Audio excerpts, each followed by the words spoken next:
Assalamu alaikum wa rahmatullahi wa barakatuh. Welcome back to the two-day international conference on the Ottomans and the Malay world, contemporary reflections on history, culture, and economy at ISTAC-IIUM. Today is the 15th of October, 2023, and we have several presentations today. We will have 7 sessions until like 5 o'clock, 4:30.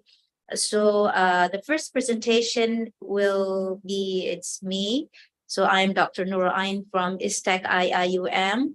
My title is Language, Thought, and Civilization, Analyzing Intertwined Relationships Between Turkish and the Malay World. And this session will be moderated by Dr. Hazizi bin Sulkafle from the Department of History and Civilization, International Islamic University, Malaysia. Without further ado, I hand this session to Dr. Hazizi. The floor is yours. Okay, thank you, Dr. Nurul. So, Bismillahirrahmanirrahim. Alhamdulillah Rabbil Alamin. Wassalatu wassalamu syafil anbiya al-mursalin wa ala alihi wa sahbihi ajma'in. So once again, Assalamualaikum warahmatullahi wabarakatuh. And welcome back to all the participants, okay, both in here in the Khadun conference room, or those who are joining us online through the Zoom session or maybe YouTube as well. Okay, welcome back. Okay, and thank you for continue following us and supporting this conference, okay, until the second day. Okay, just to make the introduction short, okay, since we already know Dr. Nurul, okay, and her topic today, okay, about the language, thought, and civilization, analyzing intertwined relationship between the Turkish and also the Malay world. Okay, and when I reading the abstract, it's quite interesting, okay, because it's more focused on the language. So at first I thought it might be more on the exchange of literature between the two, but no, more on the language. I believe it will be another interesting topic for today to be explored. And just a little bit introduction about our speaker today, for those who do not know her yet, okay. Okay, so Dr. Nurul, okay, is currently a research fellow at ISTAC-IIUM. Okay. She previously contributed as a research fellow, come head of education, culture, and art unit at the International Institute of Advanced Islamic Studies, Malaysia, IAIS. Okay.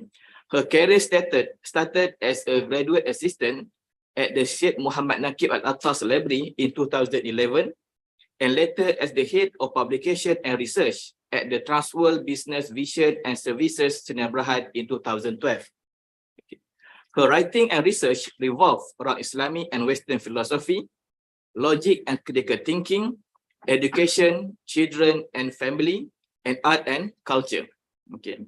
And she was awarded the translation project, okay, by the University of Birmingham for the Global Philosophy of Religion project in 2021, and have received a Migrant PhD scholarship awarded by the Malaysian Minister of Education in 2015, bringing her to the designing of the Children's Soul Development Model based on the Ibn theory of soul.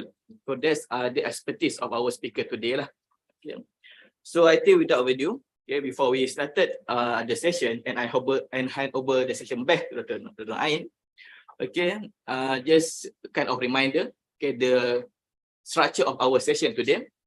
Okay, the first 30 minutes will be the presentation by Dr. Nurul, and the rest of the 50 minutes will be our Q&A or the discussion part, okay, from our participant today lah. Okay, so I think that's enough for today. For now, okay. So I would like to invite again Dr. Nurul to begin her presentation. Please welcome. Thank you, Dr. Hazizi, for the introduction, and yeah,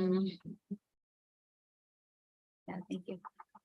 So my topic today will be more on language, thought, and civilization, as mentioned by Dr. Hazizi. So yeah, I'm not an expert in Turkish and Malay world, but I'm a philosopher, so I will speak more on language, thought, and civilization, you know, the relationship between them and what we can actually gain between this relationship, and see, yeah, what we can gain between the Turkish and the Malay world. So we will start talking about the source of language, where when we talk about language and thought, so we talk about where language and thought is produced.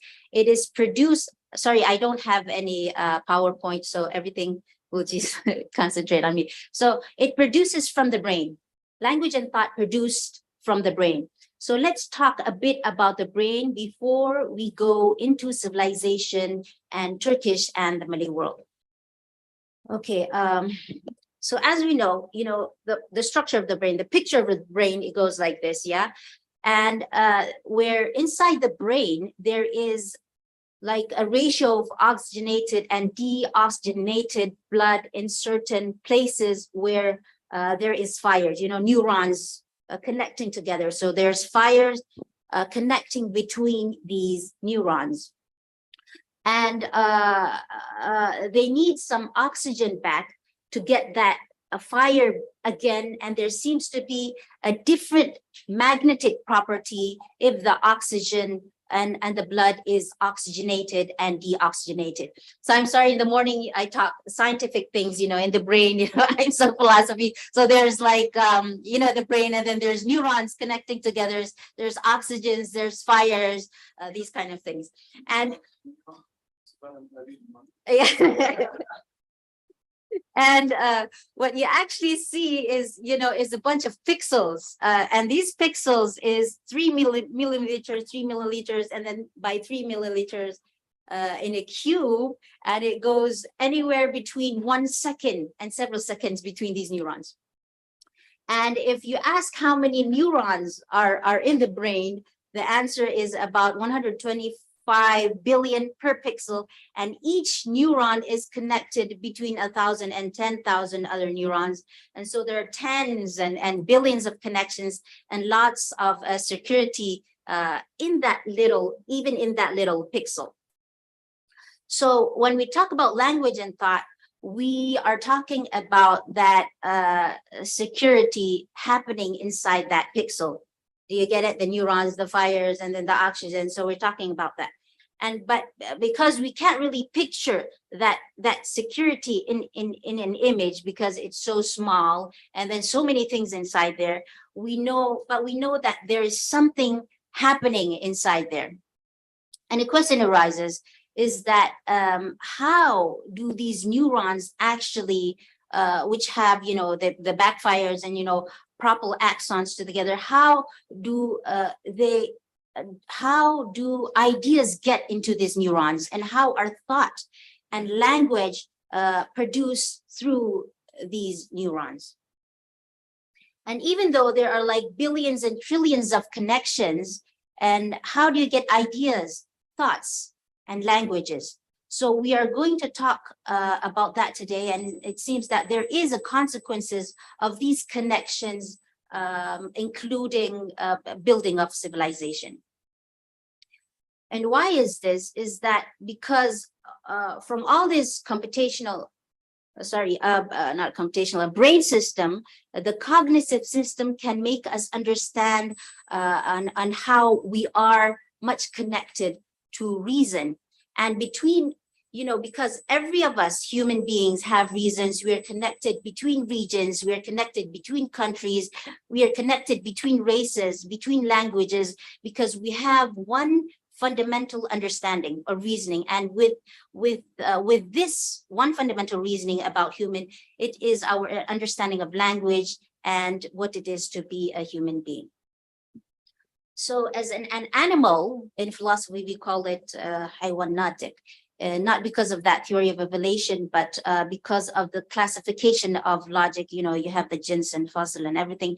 And so an animal who reasons and communicates using the brain and the body. So we'll see the connection between the language and what we were talking about, language and yeah, language, thought. I forgot about the brain, language, thought, and civilization. So it has connection with the brain and the body, as I have mentioned before. So does language come out of a conscious or unconsciousness? So actually your brain is doing 50% of what your conscious is actually doing. So if you take a sentence and you say, what can the next sentence be in a paragraph, or what do you have to fill to understand the other possible sentences?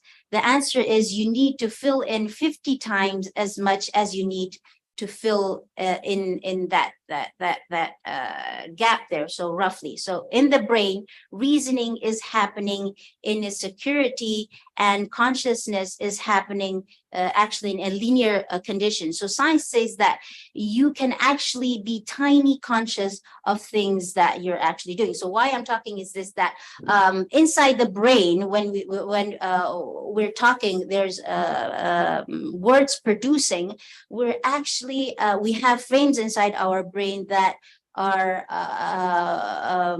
created unconsciously.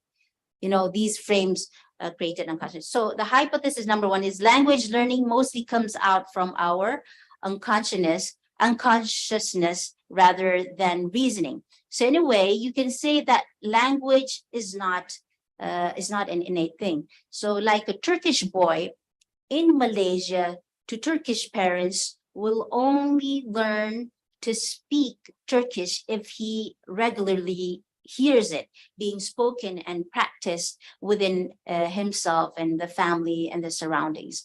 So yeah, like me, I'm married. I'm married. I have mixed family, and so me and my husband, we speak Persian, and the kids don't know Persian, and they speak English with us and Malay. So it depends on you know, it's not innate. Yeah, we take a little bit of Arabic, we speak a little bit of what do you call it, French. And so it depends on what we speak and what we practice in the family and surroundings. So let me tell you how language works in the brain. So in the brain, there is a part of the brain called Broca. So Broca is in the front. If you have to picture the brain how it is. So in front, there's an area called Broca. So Broca is responsible for speech production. And at the back of the brain, there is an area called vernix. It's at the back of the brain. So it plays the key role of comprehension, speech and comprehension. So you see some people, if you know, in the hospital, sometimes they just speak, but they don't really understand. So the problem is they have a problem in the vernix at the back of their brain. And then some people, they understand, but they can't speak. So they have damage in the area of the Broca area in front there. So yeah, that's how language produces in the brain. So let's get back to the reasoning and brain. So because you think with an embodied brain, reason is indirectly connected to the world. So I'm talking about the physical world where the senses work, not the physical where, I'm sorry. So we're talking about the brain, and then the connection it has with the physical world, with the senses. So languages actually connects through senses. You know, images comes into our brain through senses. So I'm talking about the physical world because, you know, in philosophy, you have the non-physical world. So we're talking about the physical world where senses is connected to the brain. So you can only reason about and understand what your body and brain actually allows. So this is where a worldview is built in civilization. A particular civilization is built upon a particular worldview of how you see the world. So you have a certain worldview, and actually some people, it's hard for them to understand a different worldview out of their situation, out of their, you know, whatever around their senses is created of another civilization. You have a particular template of a civilization, of a language that you speak with a certain formula of your language.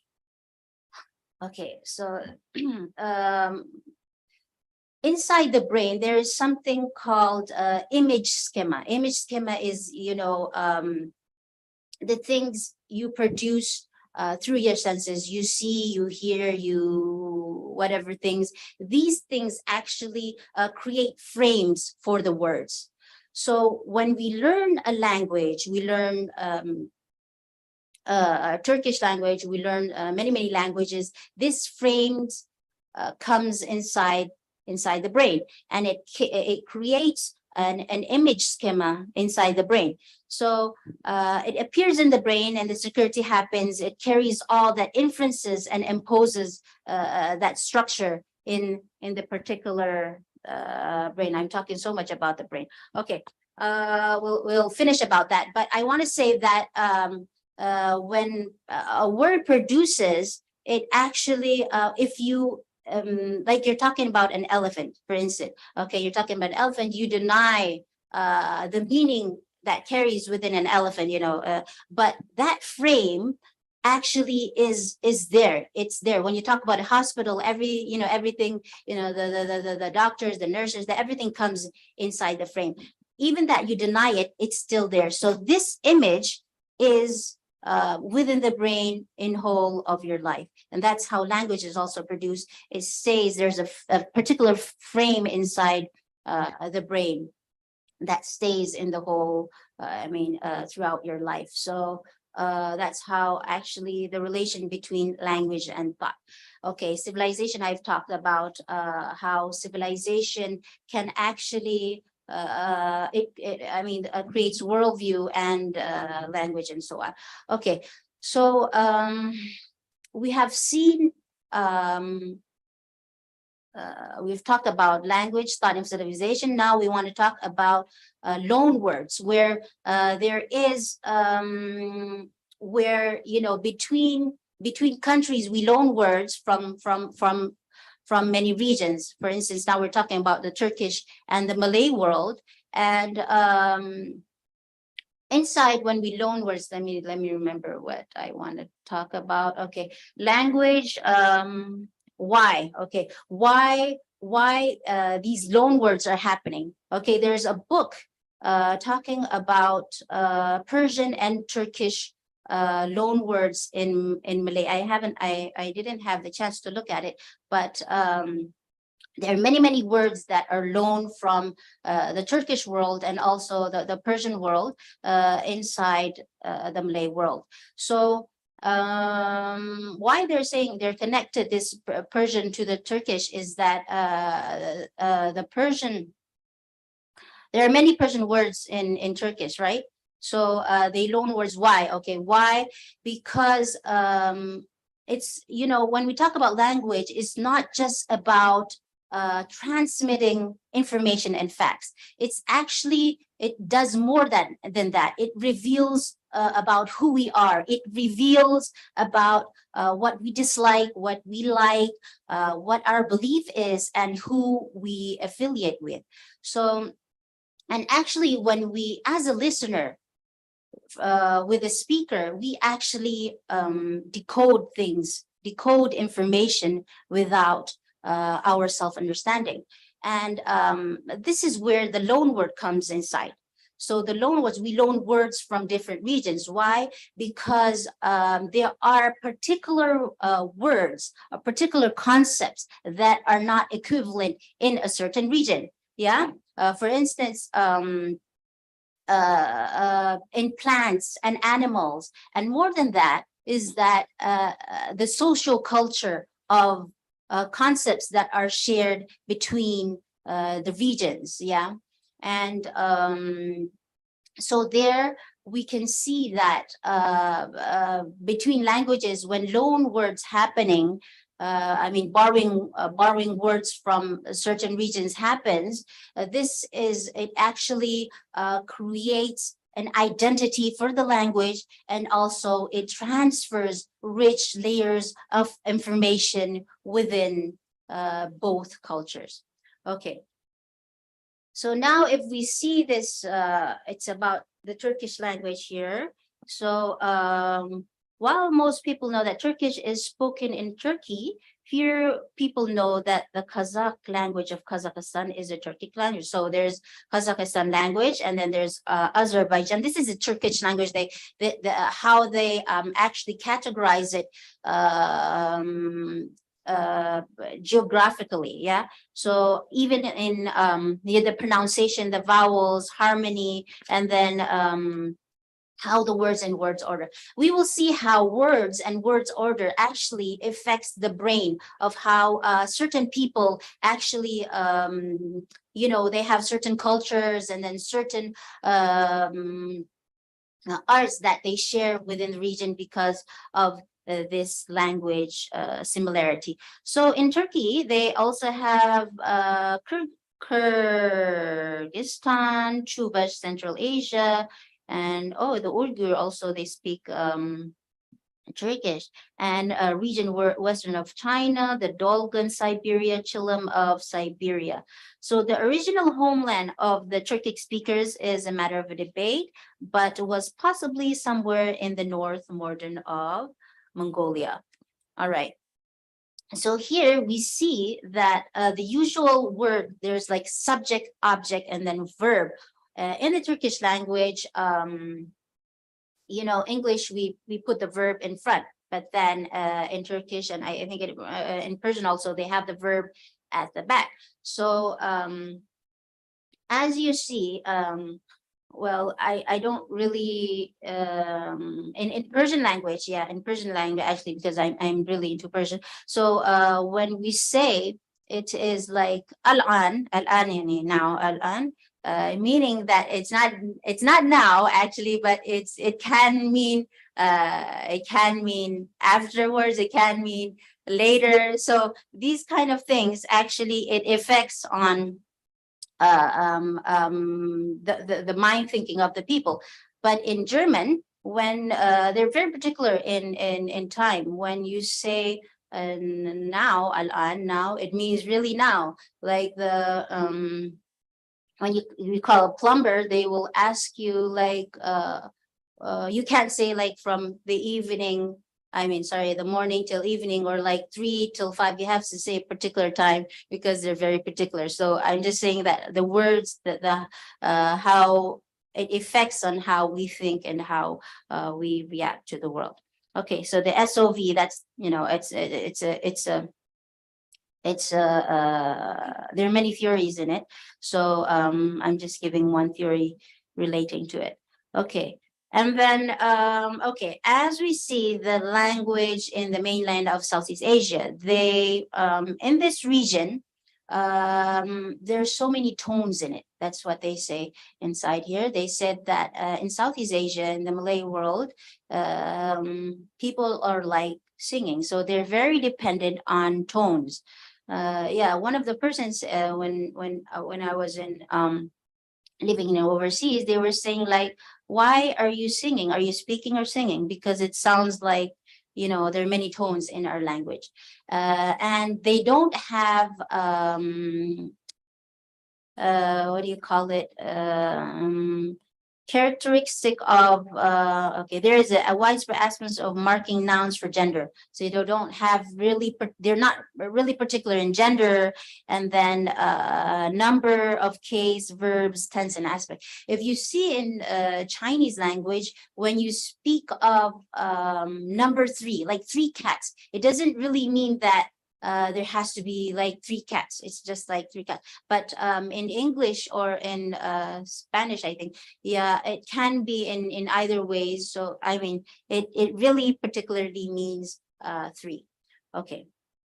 Okay, we'll look at why we should analyze between this, is because I'm looking into the newest book of the Middle East and the Malay world, edited by Abdul Raza Alami. This is an article by our Dr. Mehmet Uzey here. So we will see that why we should see this relationship between the language and thought and civilization, because there's evidence saying here that there is page number 55, there is a territorial expansion during the ascension of the Ottoman state, which is based on Islamic da'wah, ideology, and ghazwa. So there must be an connection of language, culture, and art during those days. And stating here also the geographical relevance, another aspect of engagement is related to the geographical relevance of the Ottoman state. So which was founded in a landlocked region, but over the course of time, the Ottomans were forced to invest in maritime activities. So we must see in that in those days, maritime vocabularies, what do you call it, shared between these two regions, between, you know, all these aligned regions that pass by, that the Ottomans has passed by until they have reached to the Middle East, and then they reach to Southeast Asia. And we know that civilization, the building of civilization, it you know, we definitely will share culture and languages, and you know, even in those days they share these families and women and land in those days. Okay, so there's expertise in maritime affairs where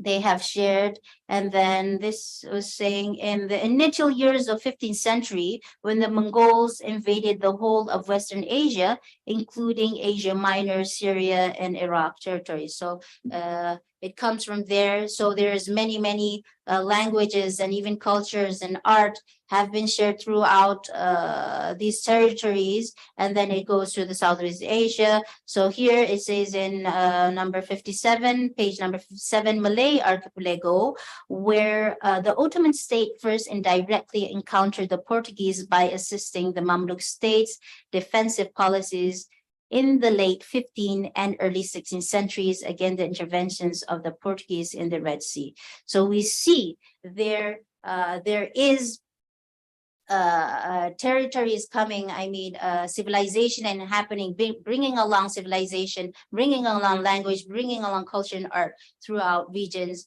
until it arrived to Southeast Asia. So the Ottoman Navy lasted almost 30 years. 30 years is quite a time. It's many years. And and the Ottomans, Portuguese, Sultanate Delhi, Sultanate of Aceh, Dar es Salaam, merchant power. Okay, that's all. I think that's all from me, and open to questions. Thank you.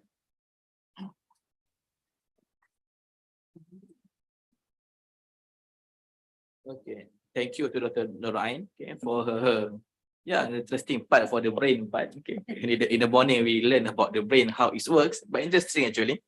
Okay, because somehow it's closely related to us. Okay, and the relationship between the Malay world and also the Ottoman world as well. Okay, so now we open the floors for any questions or for any discussion, for any comments regarding her topic today. Okay, so please welcome. Yeah, Doctor. Okay, Bismillah. Dr. Nur, thank you very much for your presentation. My question is related to my own presentation yesterday. I couldn't find time to highlight. Let's say language connections between Ottomans, Turks, and the Malay words. In fact, we prepared one language dictionary, but we couldn't find the opportunity to publish. Starting from Aceh, we collected the words, borrowed words from Turkish, probably Persian and Arab, because the Ottoman language combined three languages, not purely Turkish language, as you mentioned, Central Asian, for instance. Even today, the authentic Turkish language belongs to Central Asian Turkic nations, not the contemporary Turkey in Asia Minor. So let's say Kemal, İsmet, Mr. Mustafa Kemal, İsmet, İsmet İnönü. Currently, Erdogan, Recep Tayyip Erdogan. The names, the political figures' names given to the boys' names currently. I do not make to generalize, but in Aceh, for instance, I know 2-3 families, they put their names, even Erbakan, Necmettin Erbakan, al-Marhum, the political leaders in Turkey. So what do you think that about this borrowing the political figures' names? How or what kind of similarities they expect, the people, common people? and how you comment on it based on your theory. Sorry. As mentioned before that, you know, loan words, it can, there's many reasons to it. So I've mentioned that it may be because of, there's like no particular equivalent words, and mostly names because of socio-cultural interest. There's, they have, you know, because of the Islamic, of course, like the Islamic, mostly because of the Islamic movement, Islamic bringing by the scholars, they have pictured some of this to be the models of their life, of course, and also they share this social culture aspect in other regions. And Dr. Mehmet is also, he's mixed married, yeah, and I don't know, your children, they know how to speak Malay, or they just speak Malay, or? Yeah, we spend in both geographies. Okay. They are capable to some extent Turkish, let's say, Okay. Malay at the same time, Uh-huh, but not Chinese, because we couldn't speak in All Gapur. right. Yeah, all right. Okay, that's it. Any other questions? Yeah. Yeah, thank you, Dr. Nurul. Yeah, so this issue of loan words is interesting, but I noticed that when you are talking about loan words and in your speech and also with in the exchange just now, the issue of loan words comes up in the context of intermarriage, right? But that's only one context. Loan words is something, you know, one language borrowing words from another language is very common, right? In all languages, you have loan words. So what is interesting is why in Malay, we have loan words, obviously, from every language, from English, from Dutch, from Portuguese, from Spanish, from Sanskrit, from Arabic, Persian, Turkish, Chinese, Tamil, many languages. But what accounts for the fact that loan words from a particular language are only in one field, whereas loan words from another language are in a different field? What I mean is, we have Arabic, Turkish, and Persian loan words, but there are hardly any Turkish and Persian loan words in the field of religion in Malay. But we have in Arabic, right? In Arabic, you have both, you know, loan words that have to do with religion and loan words that have nothing to do with religion. But in Persian, all the loan words, practically every loan word that we have, angur, gandum, sabun, kawin, all these things have nothing to do with language. In India, religious terminology comes from, you have Persian loan words with religious connotations, like Indian Muslims say namaz, right? Malays don't say namaz. We say either we used to say sembayang, but now we say salat, right? Yeah. So to me, what that indicates is that the nature of the loan words indicates the nature of the influence of that civilization. So Persian civilization didn't influence us that much in terms of certain aspects of religion. Maybe it did in terms of our literature, you know, philosophy, but not religion, not daily religion and daily life.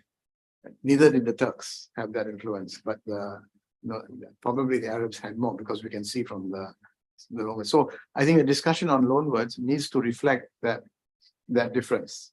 Otherwise, we are just, you know, making a list of loan words. Yeah. That's true, Prof. Yeah, we've seen like, you know, I've mentioned before, like civilization, it carries many things, and then yeah, including art, including languages, and of course, like because Islam comes from the Arab country, I think many of the religious words come from there. And then, yeah, after Arab, I think the Persian civilization is more stronger than the others. So that's where these languages and translation, you know, those days Baghdad, they had translation more on Arabic, Persian, and these Greek languages. That's why I think it has influence in that. And Prof. Alatas is also a mix, comes from a mixed marriage. His wife is an Iranian, and I think your kids know Persian. Yeah, they know well. MashaAllah. Okay. Any other questions? And we can call it under one more question for our coffee break.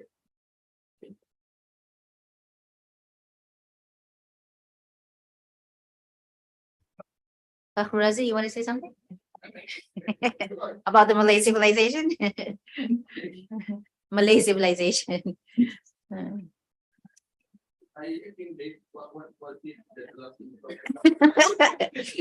It's about the brain. We'll talk about that Malay brain later, inshallah.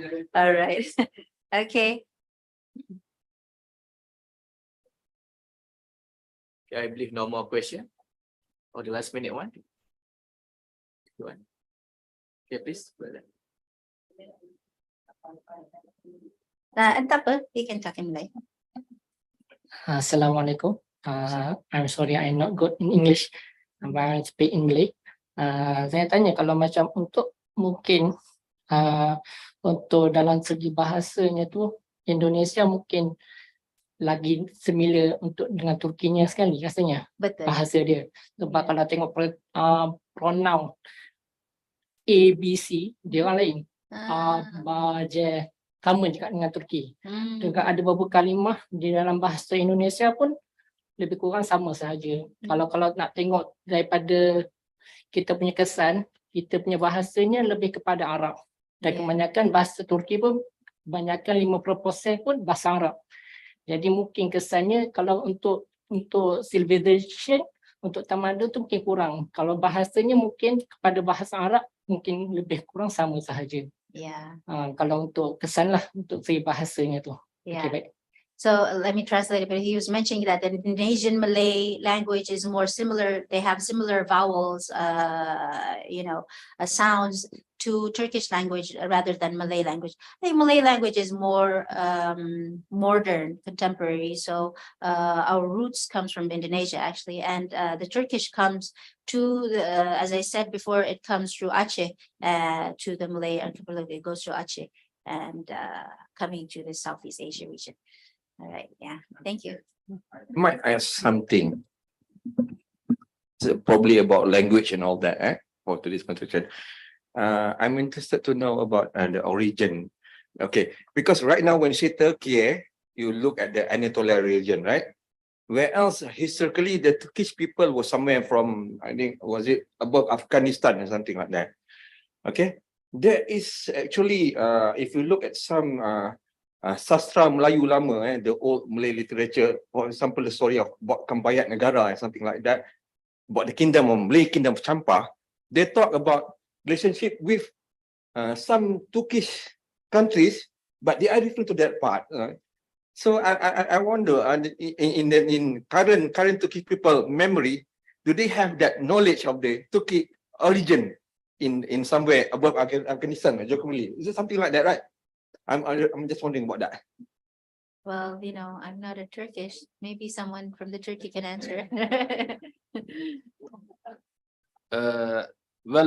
Turkish, there is the Turkish language divides into two parts. We say Western Turkish language, which is spoken in Turkey today, in Anatolia, in the Balkans, and also in Syria, and to some extent Turkomans in Iraq, and also in Turkomans, yeah. But the Eastern Turkish language is spoken in Kazakhstan, Kyrgyzstan, and Uyghur, Doğu Turkestan, we say in Turkish. So these are the major branches of the Turkish language. Kazakhs, Kyrgyz, Uzbeks, Uyghurs, Azeri, spoken in Azerbaijan. So, for instance, a Turk who is living in Turkey, in Anatolia, can understand mostly the Azeris in Azerbaijan spoken Turkish. Then they understand maybe 50-50 those who are living in Turkmenistan, because most of the Turks come from Oghuz, Turkmen origin. That is subdivision of the Turks. And then Uzbeks, but a Turk living in Turkey can understand very little about when a Kazakh or Kyrgyz spoke in Kazakhs and Kyrgyz dialect. So actually Kazakhs, Kyrgyz dialects, they are sometimes defined as different language, but also Turkic language. It is used in the English literature. So the structure is very similar, but the pronunciation is quite different. So, for instance, in Turkish we say ben, in Azeri man, a little bit different. So even the Kazan Turks, Kazan Tatars in Tataristan, and also in Crimea, Kırım Tatars. So, for instance, we can understand a person coming from the Crimea, from Ukraine, very easily, because they spoke very similar to Turkish spoken in Turkey. So, but we understand less when we talk with Kazan Tatars, Tatar Turks. So these are the subdivisions, or similar. Maybe we can compare Arabic, Hebrew, and Syriac, Syriani, and Aramic. So Semitic language is different. So these are the Turkish, Anatolian Turkish, Azerbaijani, Turkish Azeri, and Turkmenistan's Turkish and the Kyrgyzstan. All these dialects we say usually. Okay. Okay, thank you. I think that should be the wrap up of our session today. Okay. So once again, I would like to thank you to all the participants today for all their comments, for all their questions, okay, to make the session lovely.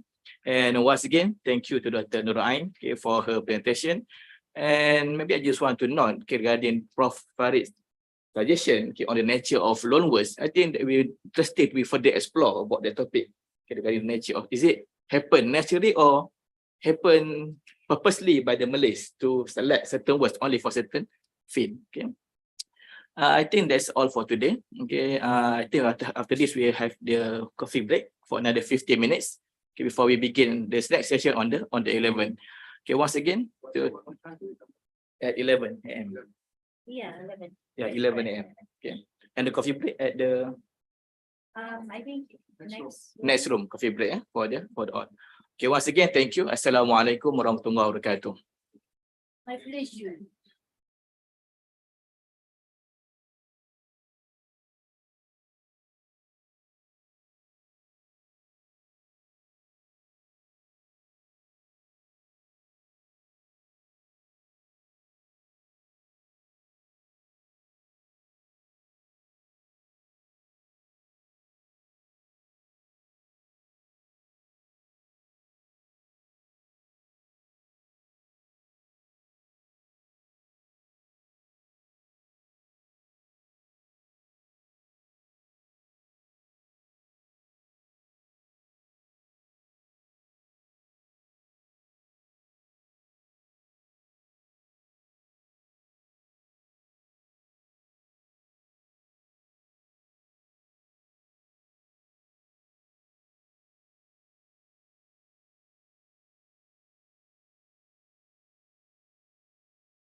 Testing, test, test, test, test, test.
Testing, testing, testing, testing, testing, testing.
Test, test, test,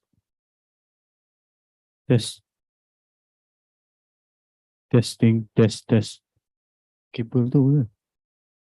Kabel Testing, test, test. Uji suara 1, 2, 3. Testing.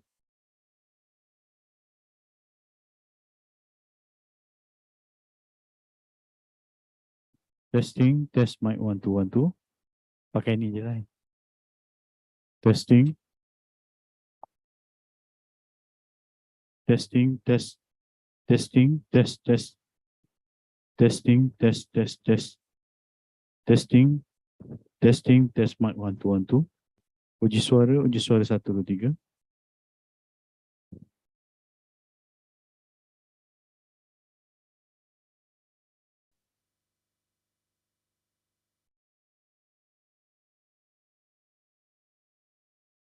Testing.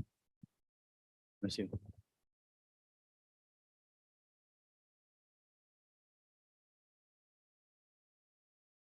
Testing, test mic 1, 2, 1, 2. Uji suara 1, 2, 3. Testing, test mic 1, 2, 3, 4. Testing, test mic 1, 2, 1, 2. Uji suara 1, 2, 3.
Testing, test, test.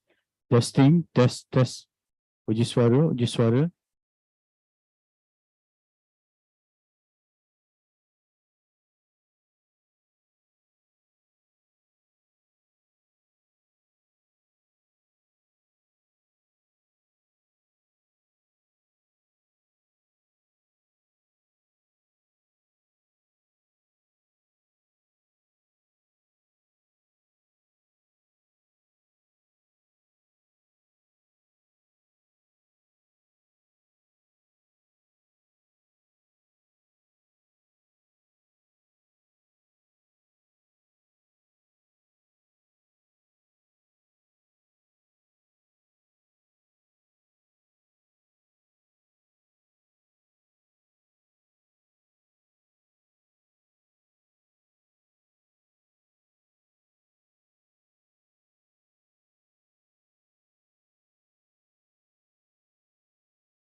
Yes, Assalamualaikum. We will start in a moment.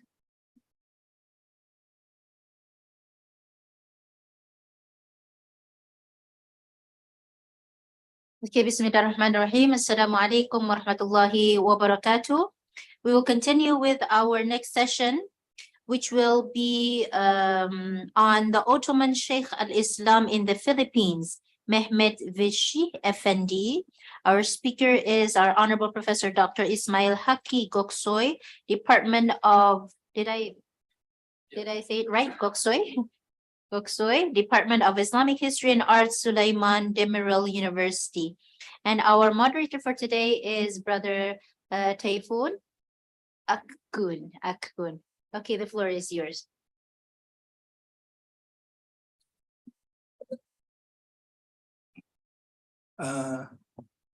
Good morning again. İsmail Hakkı Göksoy is a professor of Islamic history at the University, Suleyman Demirel University, Isparta, Turkey. His main research interest is Islamic history of Southeast Asia and contemporary Muslim world. He has written several books and articles on Islam in the Malay Indonesian world and made contribution to Encyclopedia of Islam in Turkish, especially for the entries of the Malay Indonesian world. His major books publication in Turkish include Endonezya'da İslam ve Hollanda sömürgeciliği, in English Islam in Indonesia, Dutch colonialism, in Turkish İslam'ın Güneydoğu Asya'ya girişi ve yayılışı, Coming of Islam into Southeast Asia. Some of his articles in English are The Policy of Dutch Government Towards Islam in Indonesia, Ottoman-Aceh Relations as Documented in Turkish Sources, the Achinese attempts for Ottoman Turkish protection in the late 19th century. His expertise in the history of Ottoman Southeast Asian relations. Today, Professor Göksoy topic is the Ottoman Seyhul Islam in the Philippines, Mehmet Vechi Efendi. Prof, the stage is yours. Thank you.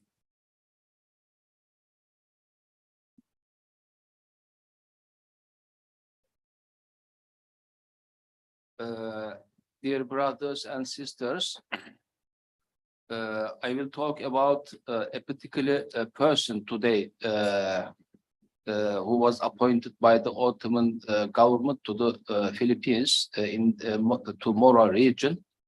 Ottoman Seyhul Islam. He was known in publicly Ottoman Seyhul Islam in the Philippines. Mehmet Vechi Efendi or Muhammad Vechi Efendi in English, you may say. So actually, there are some studies done on this subject by the British scholar Clarence Simms, but he used mainly English sources. So I will try to present the Ottoman Seyhul Islam, the subject of Mehmet Vechi Efendi, based on especially Ottoman Turkish sources.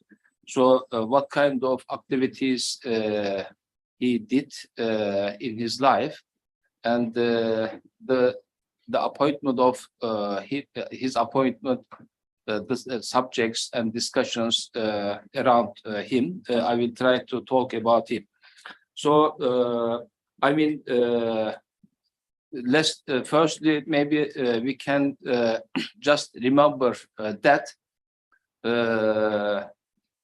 the request of the Mora Muslims from Ottoman Sultan to get a Muslim representative in Mora province.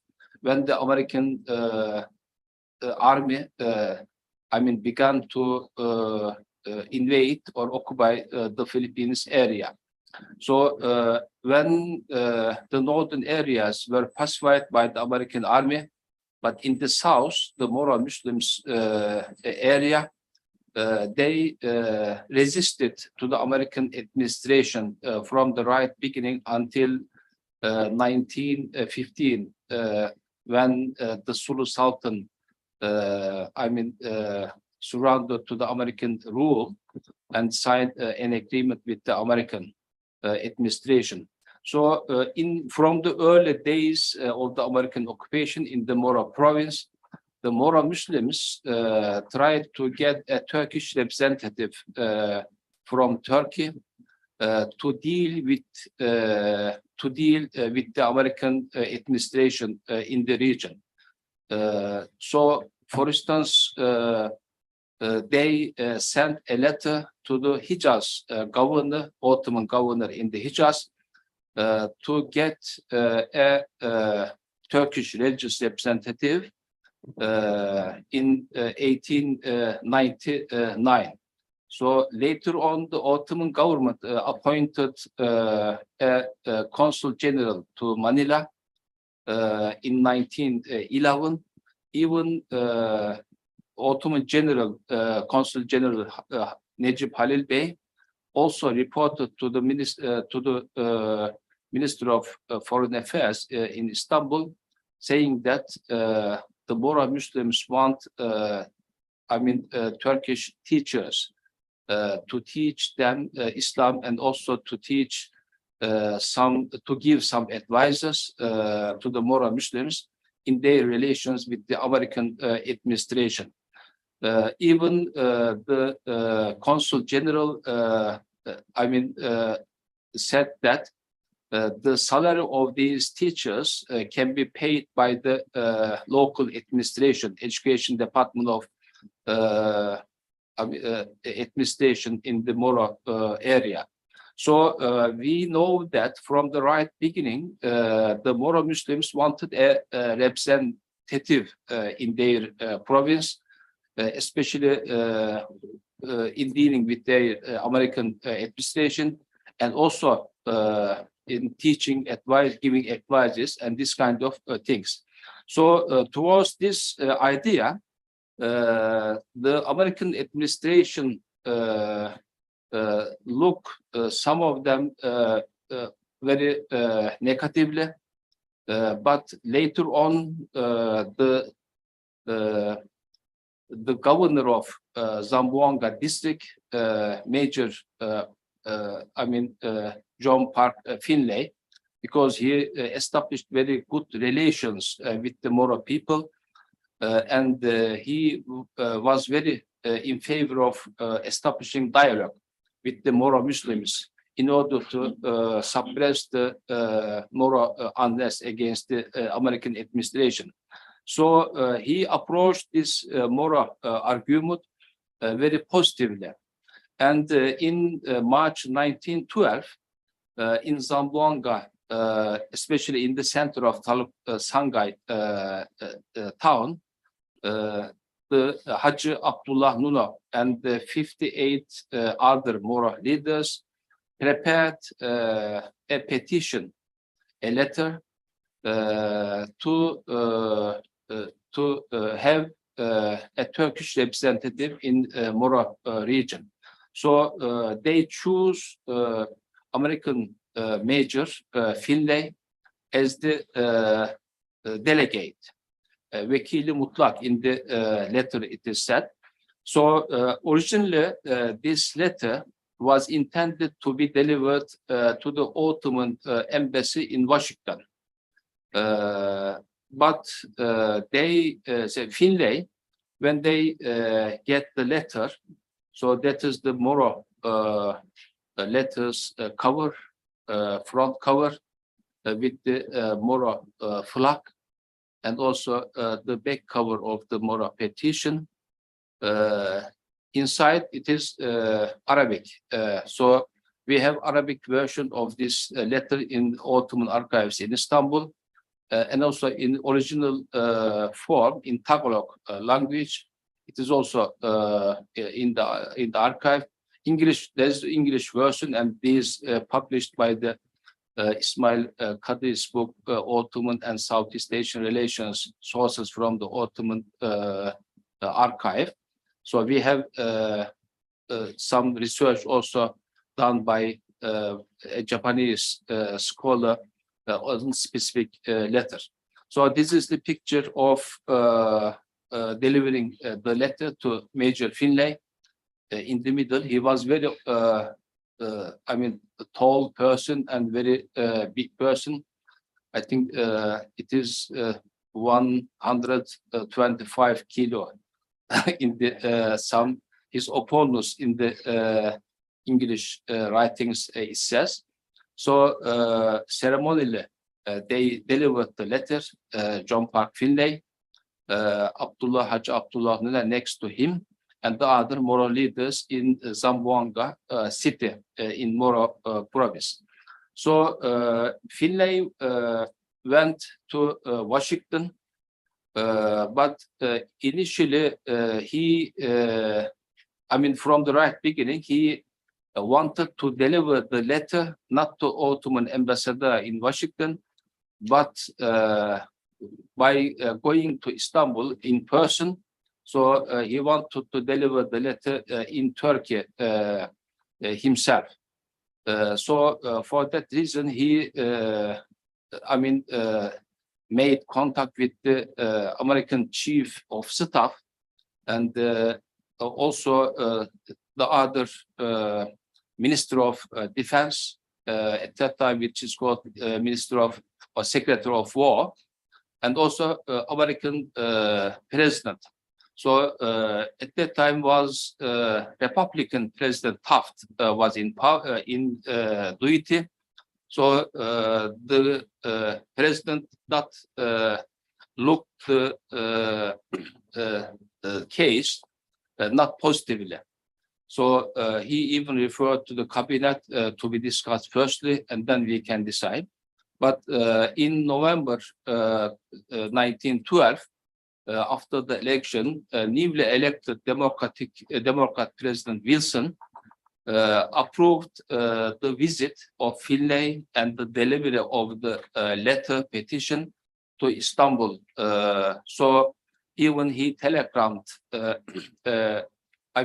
he was in another city to go to Turkey immediately to get a letter from the Ottoman Sultan to stop the unrest in Mora province, unrest against the American rule.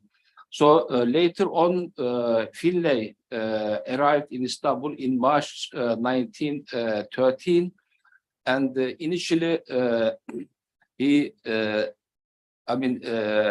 tried to get contact with the Seyhul Islam through the American embassy in Istanbul, and he firstly discussed the matter and showed the letter the Seyhul Islam in Istanbul, and the letter to be presented to the Ottoman Sultan.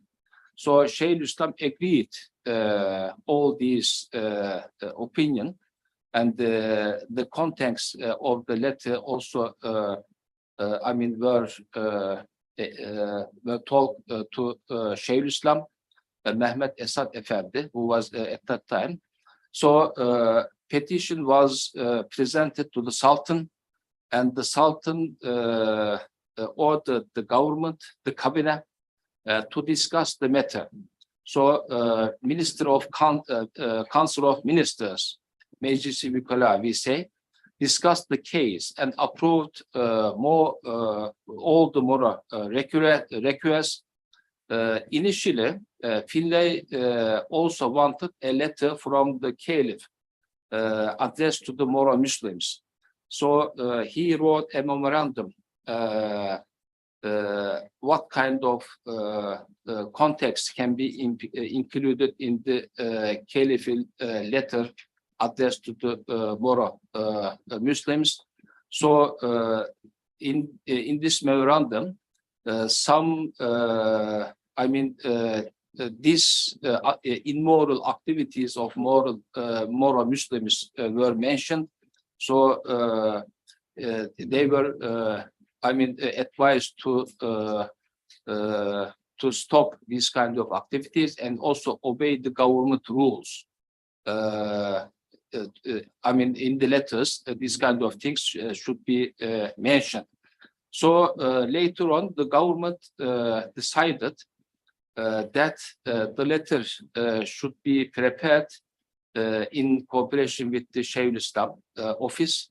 We say in Turkish, the office of Meşihat, and also the other requests, mentioned in the letter, because in Taluk Sankay, there is Hacı Abdullah Nuna built a mosque.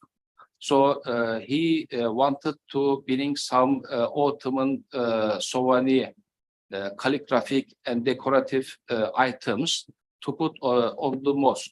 So the Minister of Council of Ministers decided that all these things should be prepared by the Minister of Evkaf and to be delivered to Finlay. And they were delivered later on in the American embassy to Finlay. And also the letter addressed to the Mora Muslims prepared in cooperation with the Meşihat office. And in the letter, not all the subjects were included, mentioned before in memorandum concerning Mora Muslims' relations with the American, but usually at the beginning of the letter prepared by the Seyhul Islam addressed to the Mora people is said that very happy to feelings of the Mora Muslims towards the Ottoman Caliph, and later on they should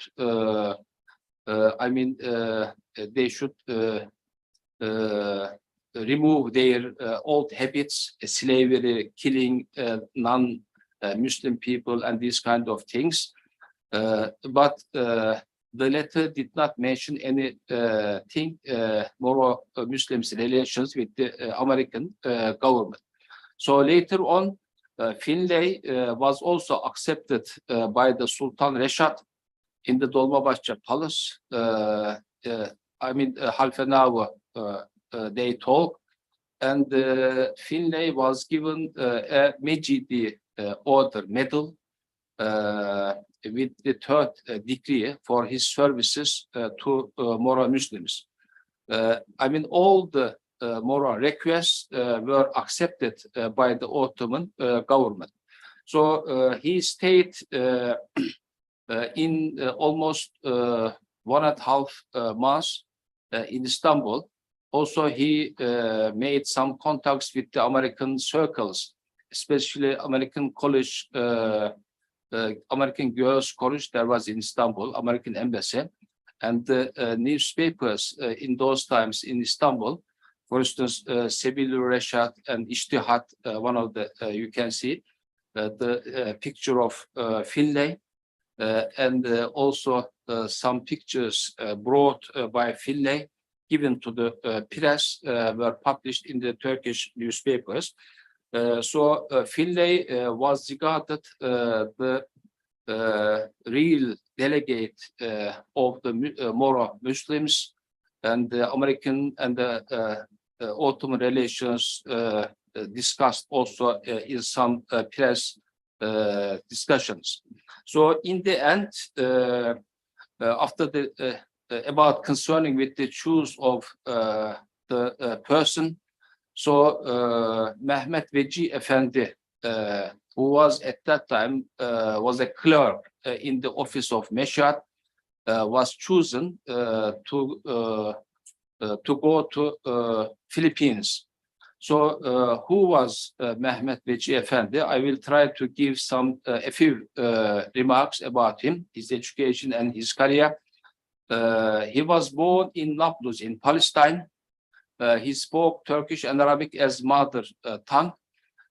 He comes from Sayyid family and also Geylani family descent, because Geylani Zades, he used his name. And his father was the Sheikh of the Qadiri Lodge order in Nablus, Tarika.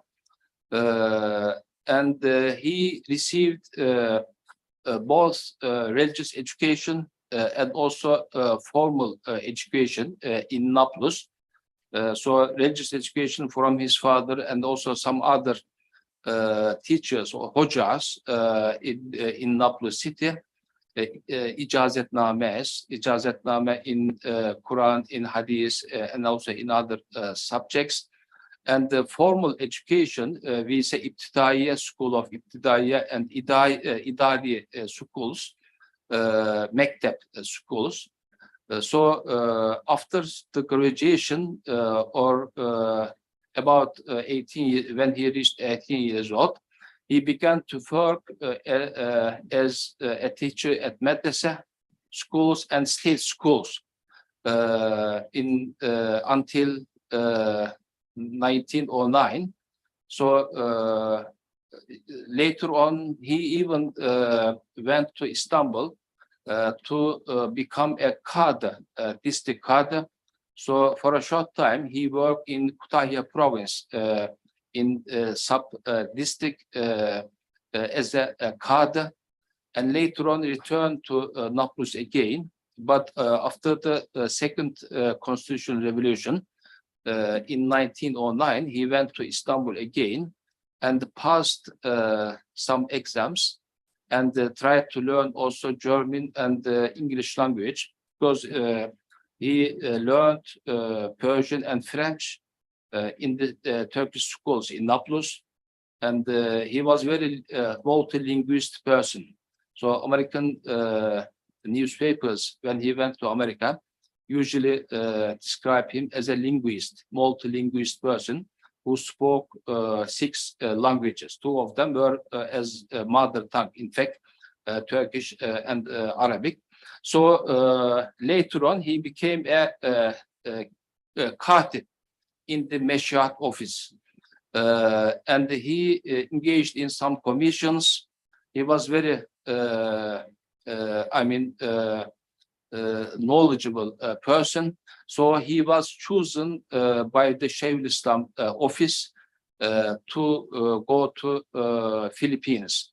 So initially, he prepared his things in early October 1913. He went to Bora region. Firstly, he called at Mecca for Hajj. Actually, we have his personal file documents in the Seyhul Islam archive. So by handwriting, he wrote his CV, where he was born, what kind of educations he received, and with whom he took educational lessons. So we have actually his early life information from this personal file in the Meshiat archive. So later on, he started in October 1913 from leaving from Istanbul. So he reached at the end of January 1914, after 3 months, to Zamboanga port. Firstly, he called at Mecca for Hajj pilgrimage and met some Moro Muslims there. And he arrived by a British ship to Mumbai in India.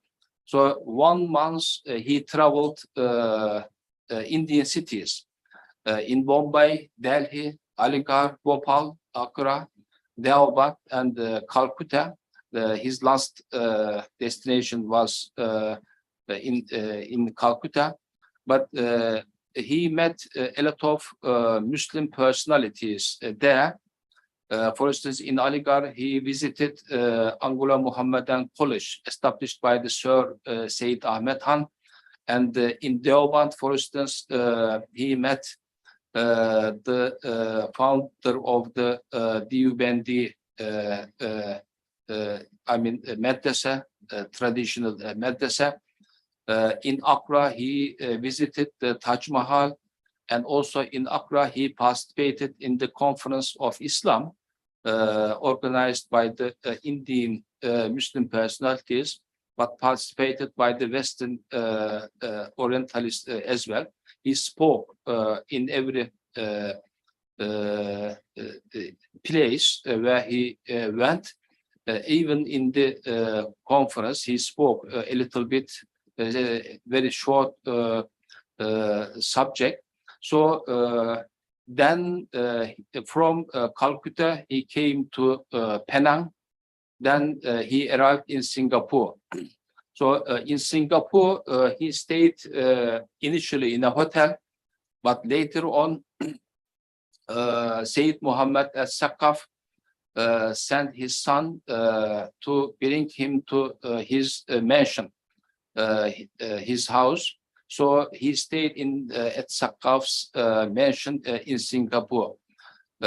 In Singapore, he made contacts with the Muslim personalities, Arab Muslim personalities, and the Indian and the Malaya, especially the head of the Neraca newspapers, organized some activities for him.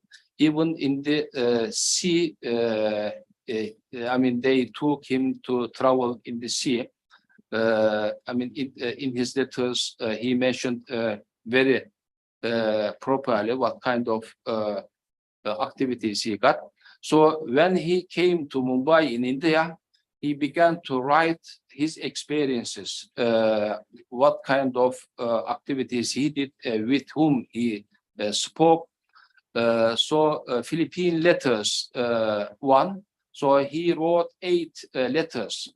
They were sent from the Indian cities, and the arrival in the Singapura Muwasalat. So the 5 letters, And one of them he wrote on the ship when he sent it to Istanbul from Penang, for instance, the letter 4. The fifth letter was sent from Singapore. But when he wrote early letters, only he used Mehmet Vechi. At the bottom you can see it. But in the fifth letter, he used Mehmet Vechi el-Geylani. So probably the Geylani name was very acceptable by the Muslims, Malay Muslims. So he put in later letters Mehmet Vechi Geylani name. So after Singapore, I mean, in Singapore, for instance, how he was set off the ship, even the street was closed by the governor of Singapore to see off him to the ship. So a lot of people, Muslim people, gathered in the port, and he was, I mean, he was very farewell going to Philippines. So in the literature in Naracha newspaper, because when he returned from Philippines going to Istanbul, he stayed also a few days in Singapore. Again, Naracha newspaper described him as the Seyhul Islam of Malay world, not only Philippines or Moro Muslims, but also the Seyhul Islam of the whole Malay world. He was especially written when he was, I mean, when something is mentioning about him. So when he arrived in Zamboanga, 28 January 1914, in Zamboanga city, he was welcomed with an official ceremony. Actually, Finlay, when he left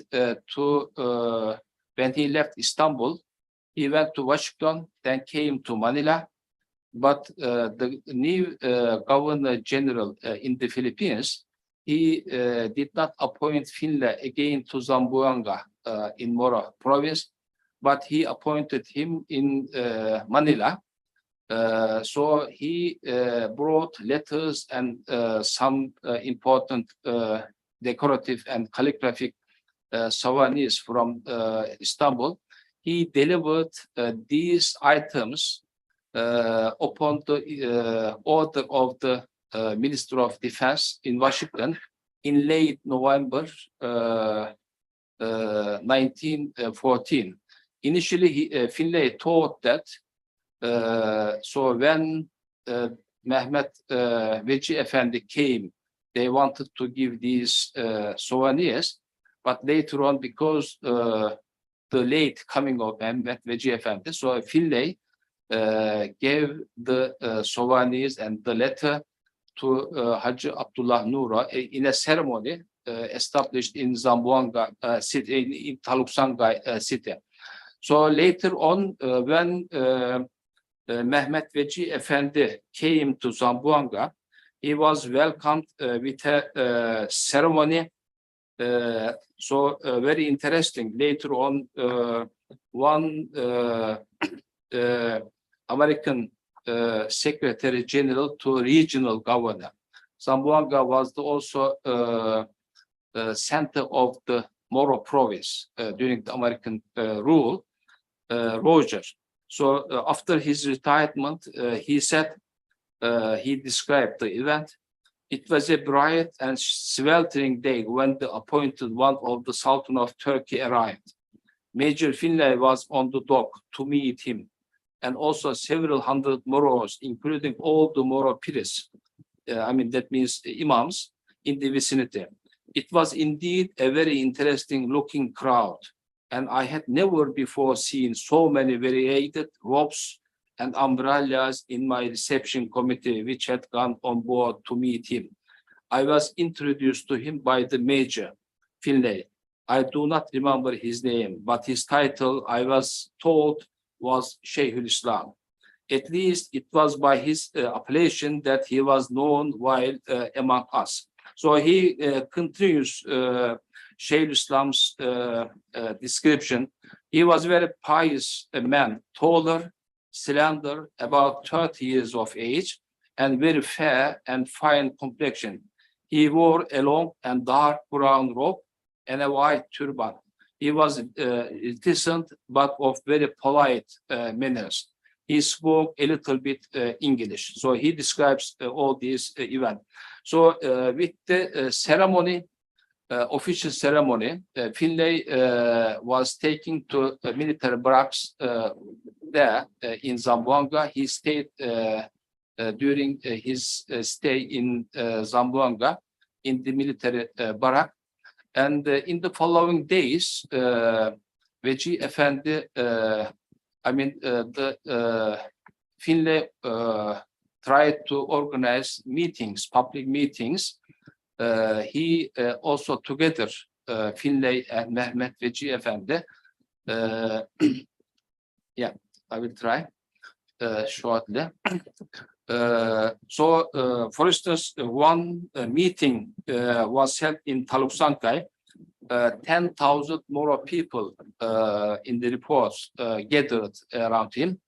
But just after 1 week or 10 days, the American officials and also local Catholic Christian officials very worried about his activities in Mora region. So they complained or telegrammed letters to Governor General in Manila. And after 10 days, Finlay and Vechi Efendi was called to Manila. And there they talk about the mission, especially the governor of Zamboanga, very feared about the Moro people. In the reports, they said, well, he not helping us, but his activities became very, very disorder, or they feared about the new jihad against the American rule. So in Manila, after discussions, American authorities did not want him to work in Manila. So the Governor General kept him for a while, but later on his illness, kidney illness appeared. So he was advised to go to Istanbul to take treatment, but politely they were get rid of him. Even return ticket was bought by the Governor General from unmentioned budget. So he departed from Philippines on 3 April 1914 by a German ship. So later on he called, you can see the picture. In Zamboanga, Vechi Efendi wrote a letter, Philippine letters, 8, but that 3 letters he wrote in the Philippines, but the first letter disappeared. Probably it was kept by the authorities in Zamboanga, because the second and third letter was sent from Manila, and the second and third letters was published in Turkish Tasviri Efkar newspaper. So this photograph was also posted by Vechi Efendi with the letter. We can see Tasviri Efkar newspaper, another newspaper. So he returned to Istanbul in early May, took some health treatment, but in September 1914, he wrote to the Secretary of War in Washington to return to Philippines again, but he received no answer. So when the First World War started in November, I mean, the Ottoman Empire entered the war in November 1914. So he wanted to go to Nasirah in Palestine because his sister married with a person in Nasirah. So he stayed during the first years of war in Nasirah. So in 1915, after several months, he made contact with the American Consul General in Jerusalem, Glasgow, and also Ottoman Turkish commander Cemal Pasha in Jerusalem. So later on, he did not give up going to Philippines to serve the Moro Muslims because he was very acceptable person, he felt, and personally he felt to serve to them. Later on, Cemal Pasha sent him to USA to return to the Philippines. At that time, United States government was neutral, not entered in the war. So the Ottoman government wanted to have good relations with the American government, and also in the letter to raise awareness of the Muslims in South and Southeast Asia, in India and Southeast Asia, especially the Muslims under the British rule. So he gave 400 Turkish lira from the conspiracy fund until he receives some regular salary.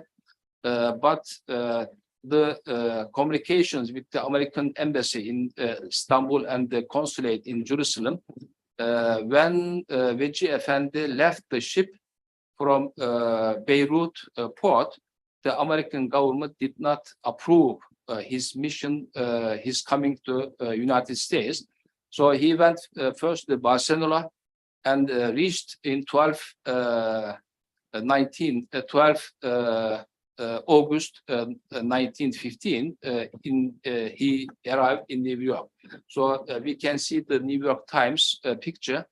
So his official clothes, but in the newspaper, in the ship, there were about 30 Muslims out of 600 people. One of them was the holiest one, the Vechi Efendi. So in the head of this one, we say in Turkish hala, Christian Aziz, saints is described, resembled to him. That is the official suite when he when he talked with his deity.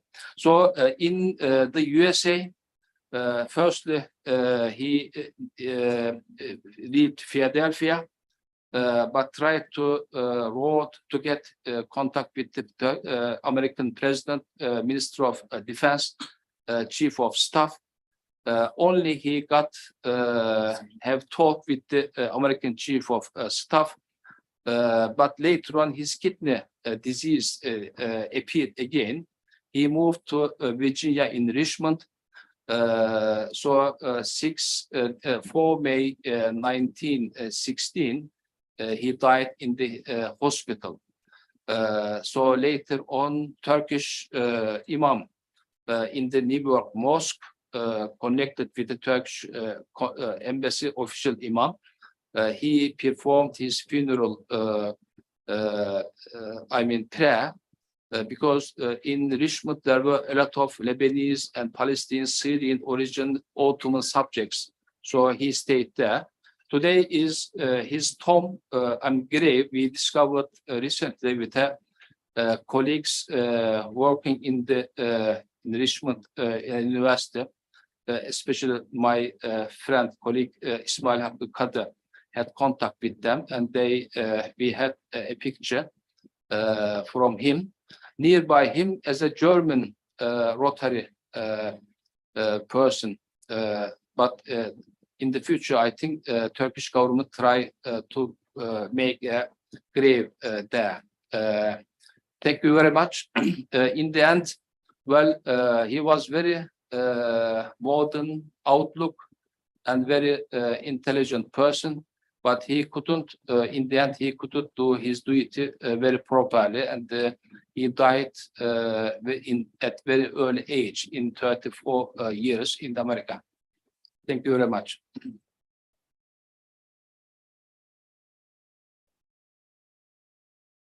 Okay, we can start the question answer session. No. And I'm sorry, no, it's okay. I don't think we have time because we have like several. you can take Okay, one question, yeah. one, two. You're right, we are short of time, but I think it's not nice Yeah, okay. for the speaker not to have questions asked. Yeah, I have He wants, one, yeah. no, it's okay. Yeah. It's okay. No, it's okay. Thank you, Professor, for the presentation and a lot of rich facts about Mehmet Vaji Efendi. I'm interested, I have a question about Finlay. Because in the 19th century, in many parts of the colonial world, you find that there were some Europeans who took a position against colonialism. In Indonesia, for example, the most famous was Edward Dawes Lecker, who known by his pen name as Multatuli. He wrote this novel Max Havelaar, right? And you have, in the case of the Philippines, you have the anthropologist, ethnologist Ferdinand Blumentritt, very strong anti-colonial scholar and a friend of Jose Rizal also. So I'm wondering about Finlay. What was his position in the colonial, vis-a-vis the colonial government, the American colonial government, and what was his attitude towards colonialism?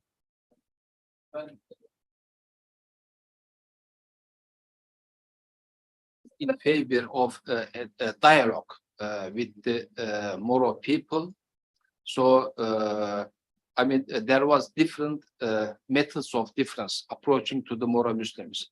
So, militarily thinking people, administrators within the American army, always thought that suppression might be the most solution. But Finlay thought differently.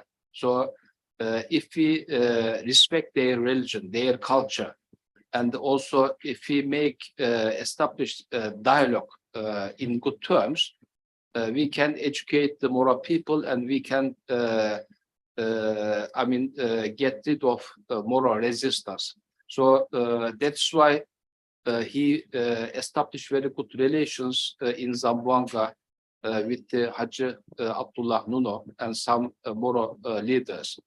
For instance, when he was interviewed in America, of course, he mentioned about the white person's burden to civilize the other people, non-Western people. But in approaching the problem, he had a little bit different. And because he wrote 2 articles later on, the Moro problem with the title. So when we look at, when we read the articles, also he is always in favor of dialogue with the Moro Muslims.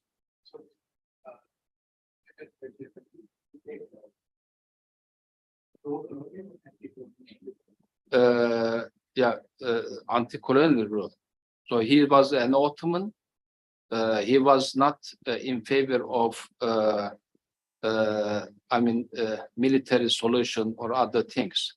So, when he talked in Moro meetings, he actually did not oppose against the American rule, but becoming good Muslims, becoming more educated people, more dialogue.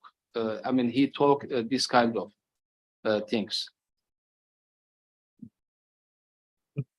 Yeah, Dr. Hussain, please.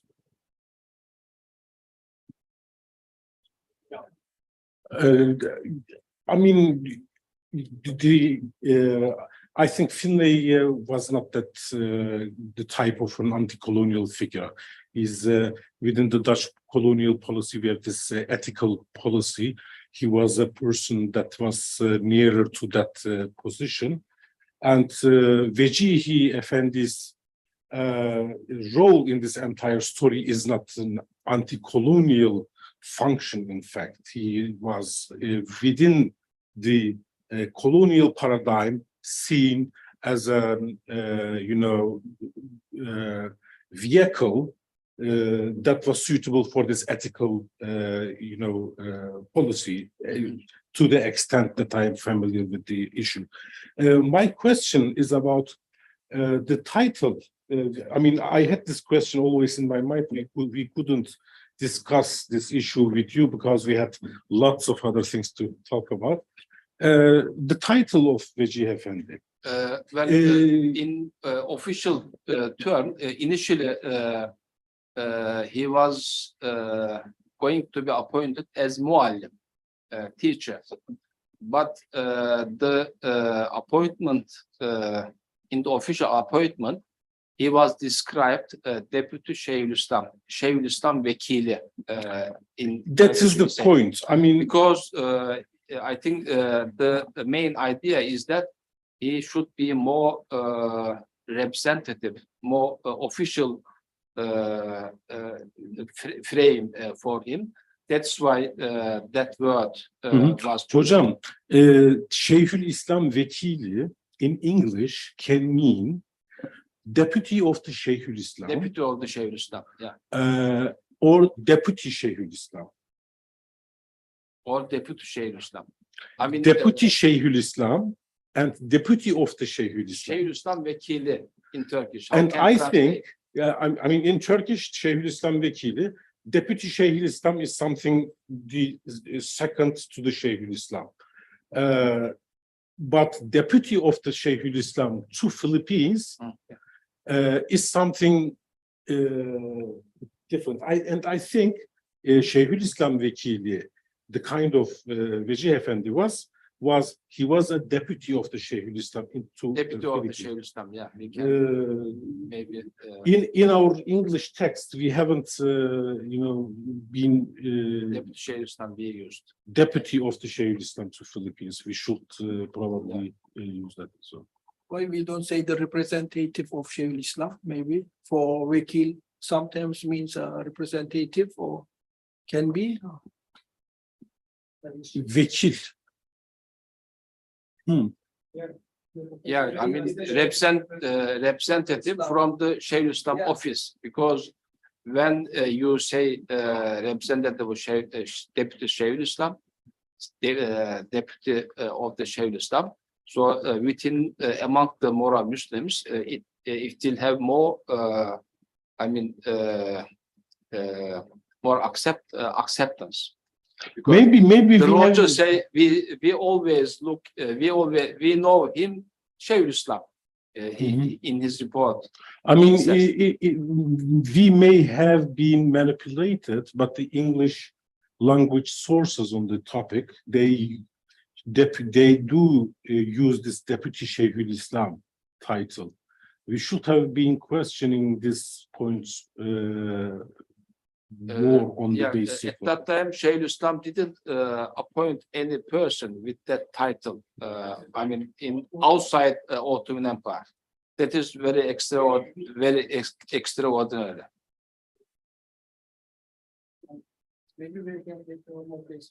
Okay, Göksoy hocam teşekkürler.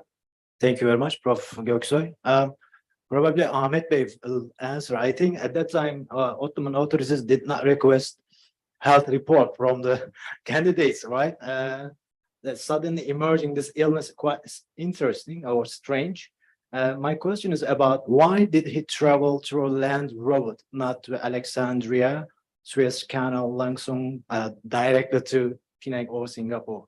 Because at that time it was very common practice, all the travelers following this road. Alexandria was the major Well, port. he called it from Beirut to Alexandria, then Jeddah, then with ability ship to Mumbai. But all this North India he passed, right? Not to down to ocean.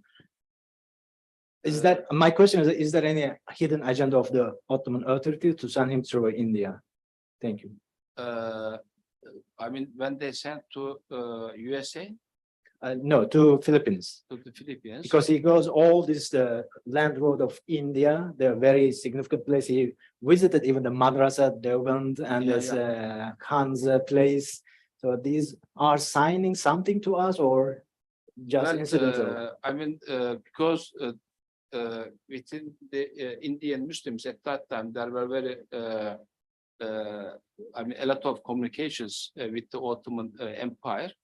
So maybe a person with the official, I mean, semi-official person might be also a good example for the Ottoman policy, caliphate policy at that time.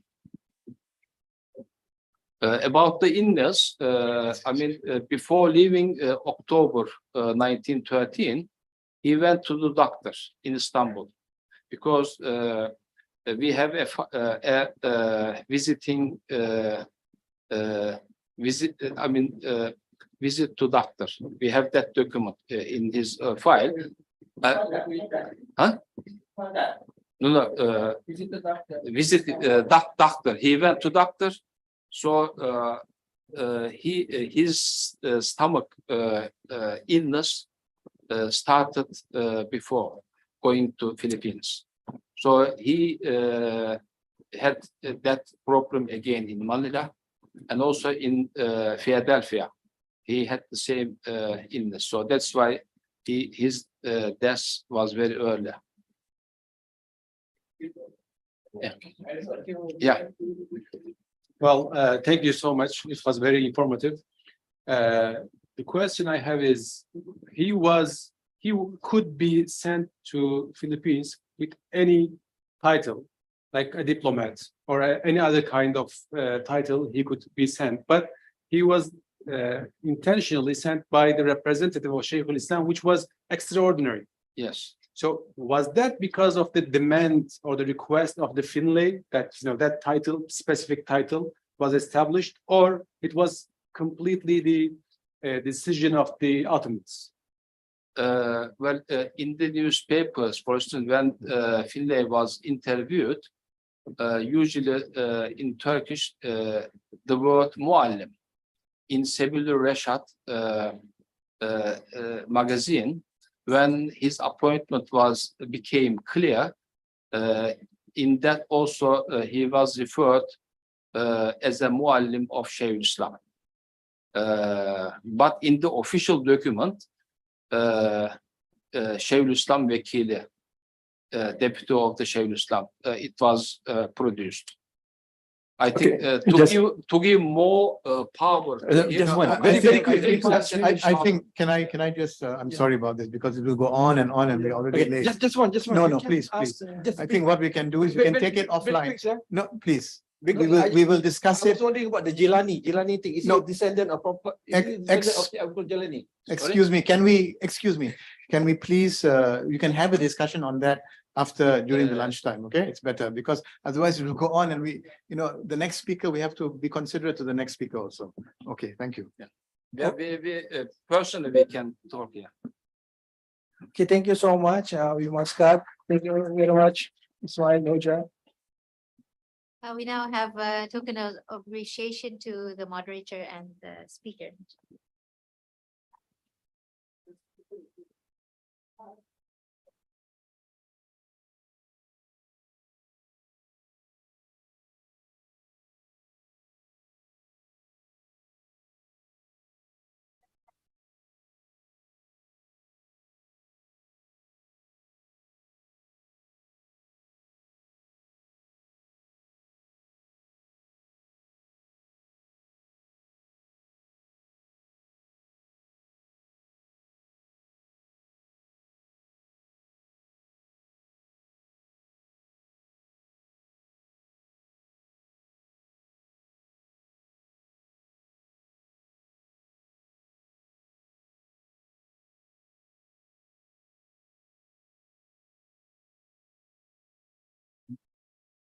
Okay, for the next session is we have Dr. Alwi Alatas, Department of History and Civilization, International Islamic University, Malaysia. He will speak on fostering hope, the presence of the Ottoman Consulate in Batavia, 1882-1924. The moderator is Mr. Haroon Ali Gindu. All right, you're there. Okay, the floor is yours. Thank you. Bismillah ar-Rahman ar-Rahim wa bihi nasta'in. My name is Haroon Ali from Ghana, a student of ISTAC. I shall be the moderator as introduced in this session. Our speaker is Dr. Alwi Alatas. Dr. Alwi Alatas is a lecturer in the Department of History and Civilization at the International Islamic University in Malaysia, IIUM. He has done an interesting research related to Islamic reformism and the Hadrami community in Indonesia.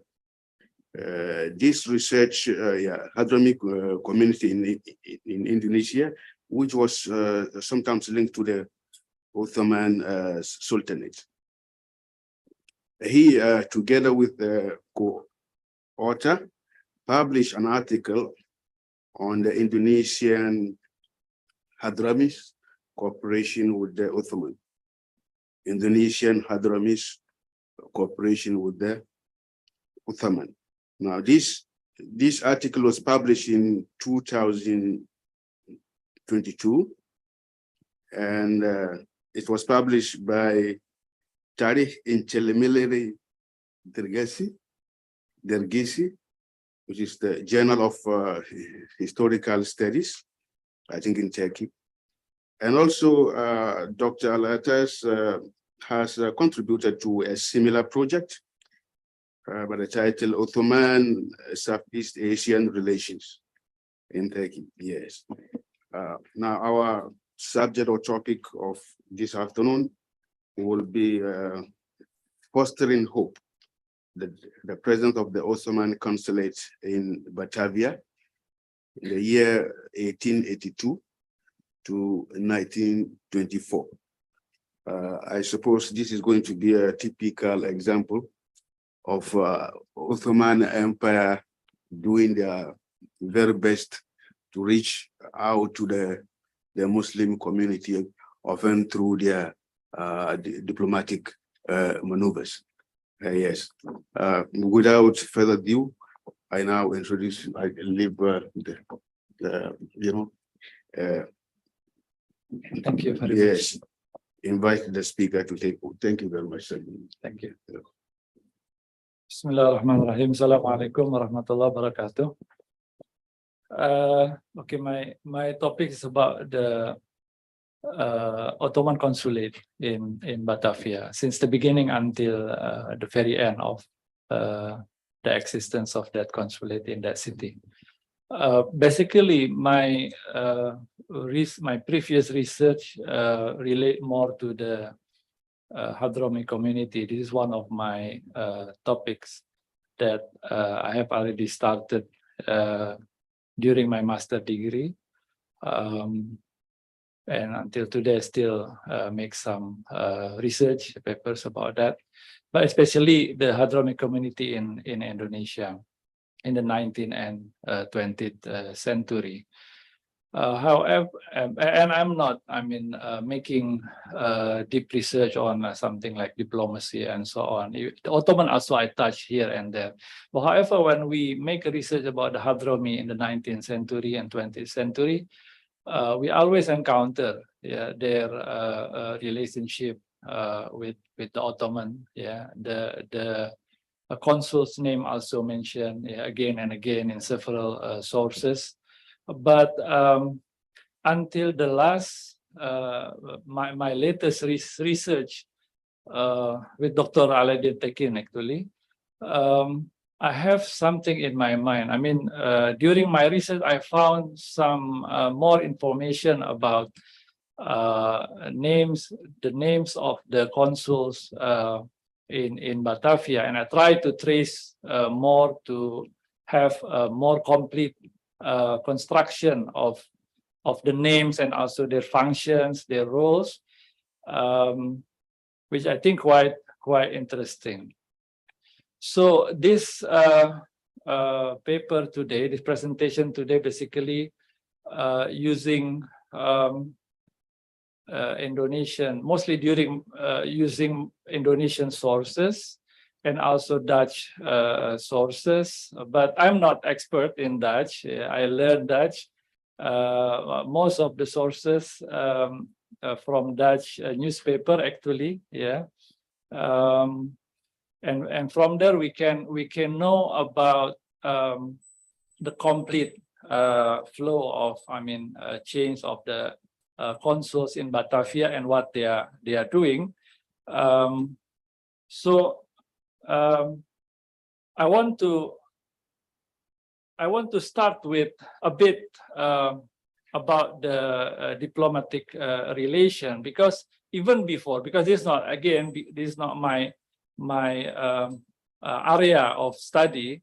When I make this research before, I have in my mind why they started the diplomatic relations, why they opened the consulate at that time, 19th century. Why not before? Why not after?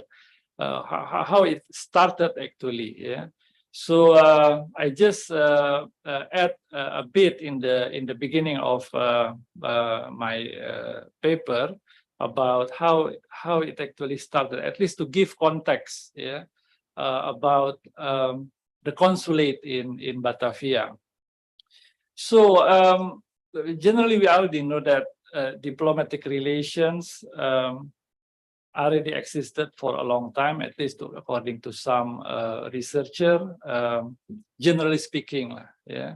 But modern practices started in Renaissance Italy, because the competing states at that time came to a conclusion that war couldn't sufficiently serve their interest. They always involved in wars between states, and at the end they try to use different approach, and some scholars suggest that it is how actually the modern diplomatic relation started.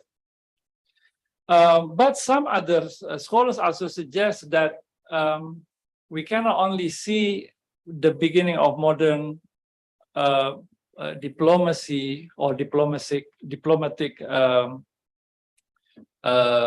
corps, in Western setting. Actually, the Ottoman also played important role in the 17th century.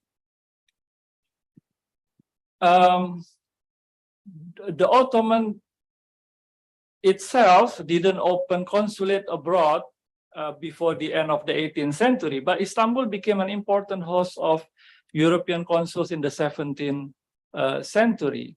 So many ambassadors, consuls from European countries have their office in Istanbul during that period. This is also the case for the relationship between the Ottoman and the Netherlands. It also started in the beginning of the 17th century.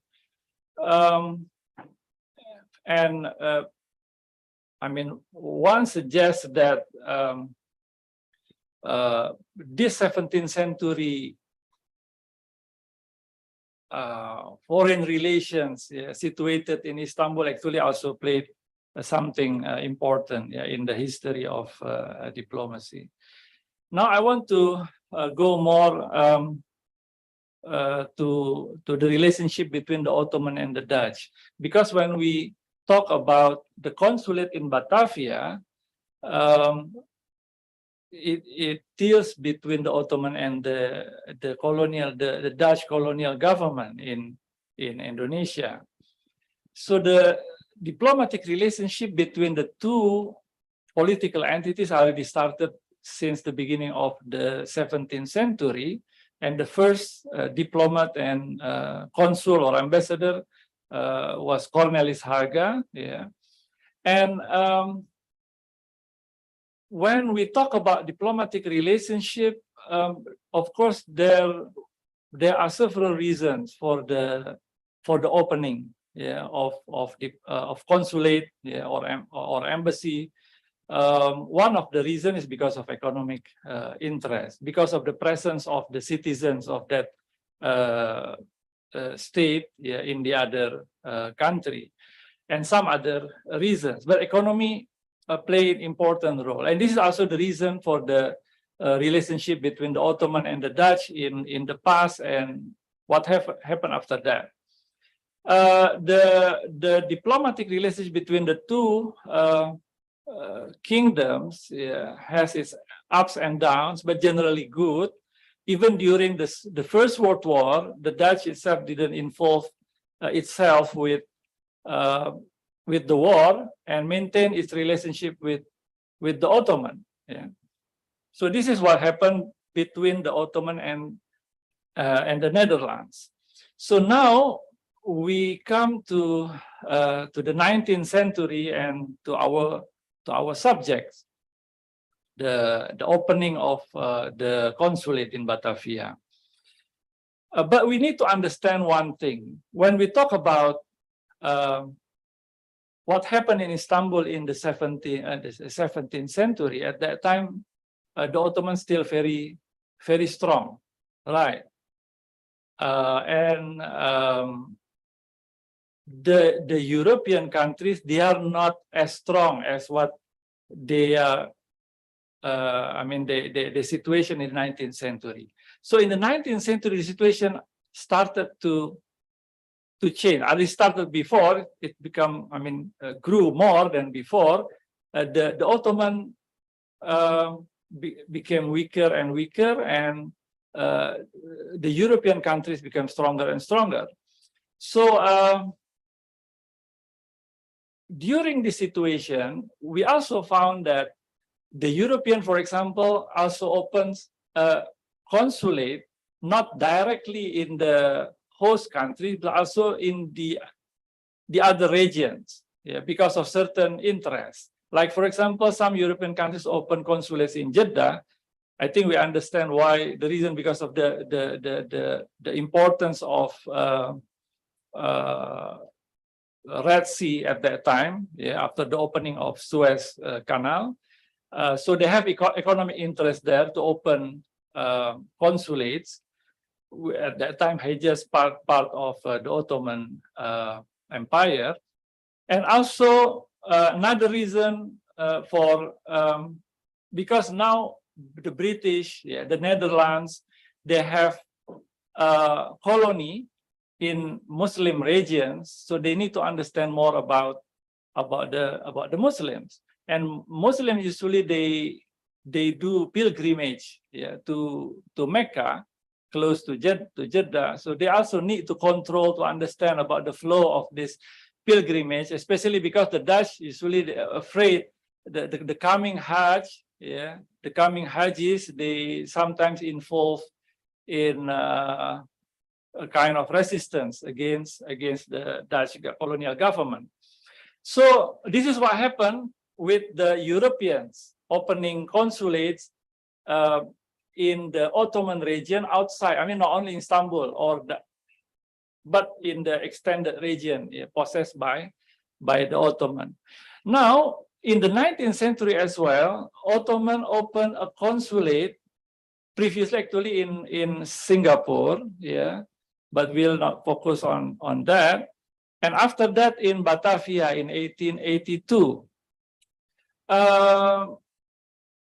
Now we have a question here. What is actually the interest of the Ottoman to open the consulate in the region? Because we don't have initial economic interest, I mean, of the Ottoman to open consulate in that region. In Europe, yes, they have trading activities, commercial relationship, but with colonial Indonesia, they didn't have that kind of relationship. There was no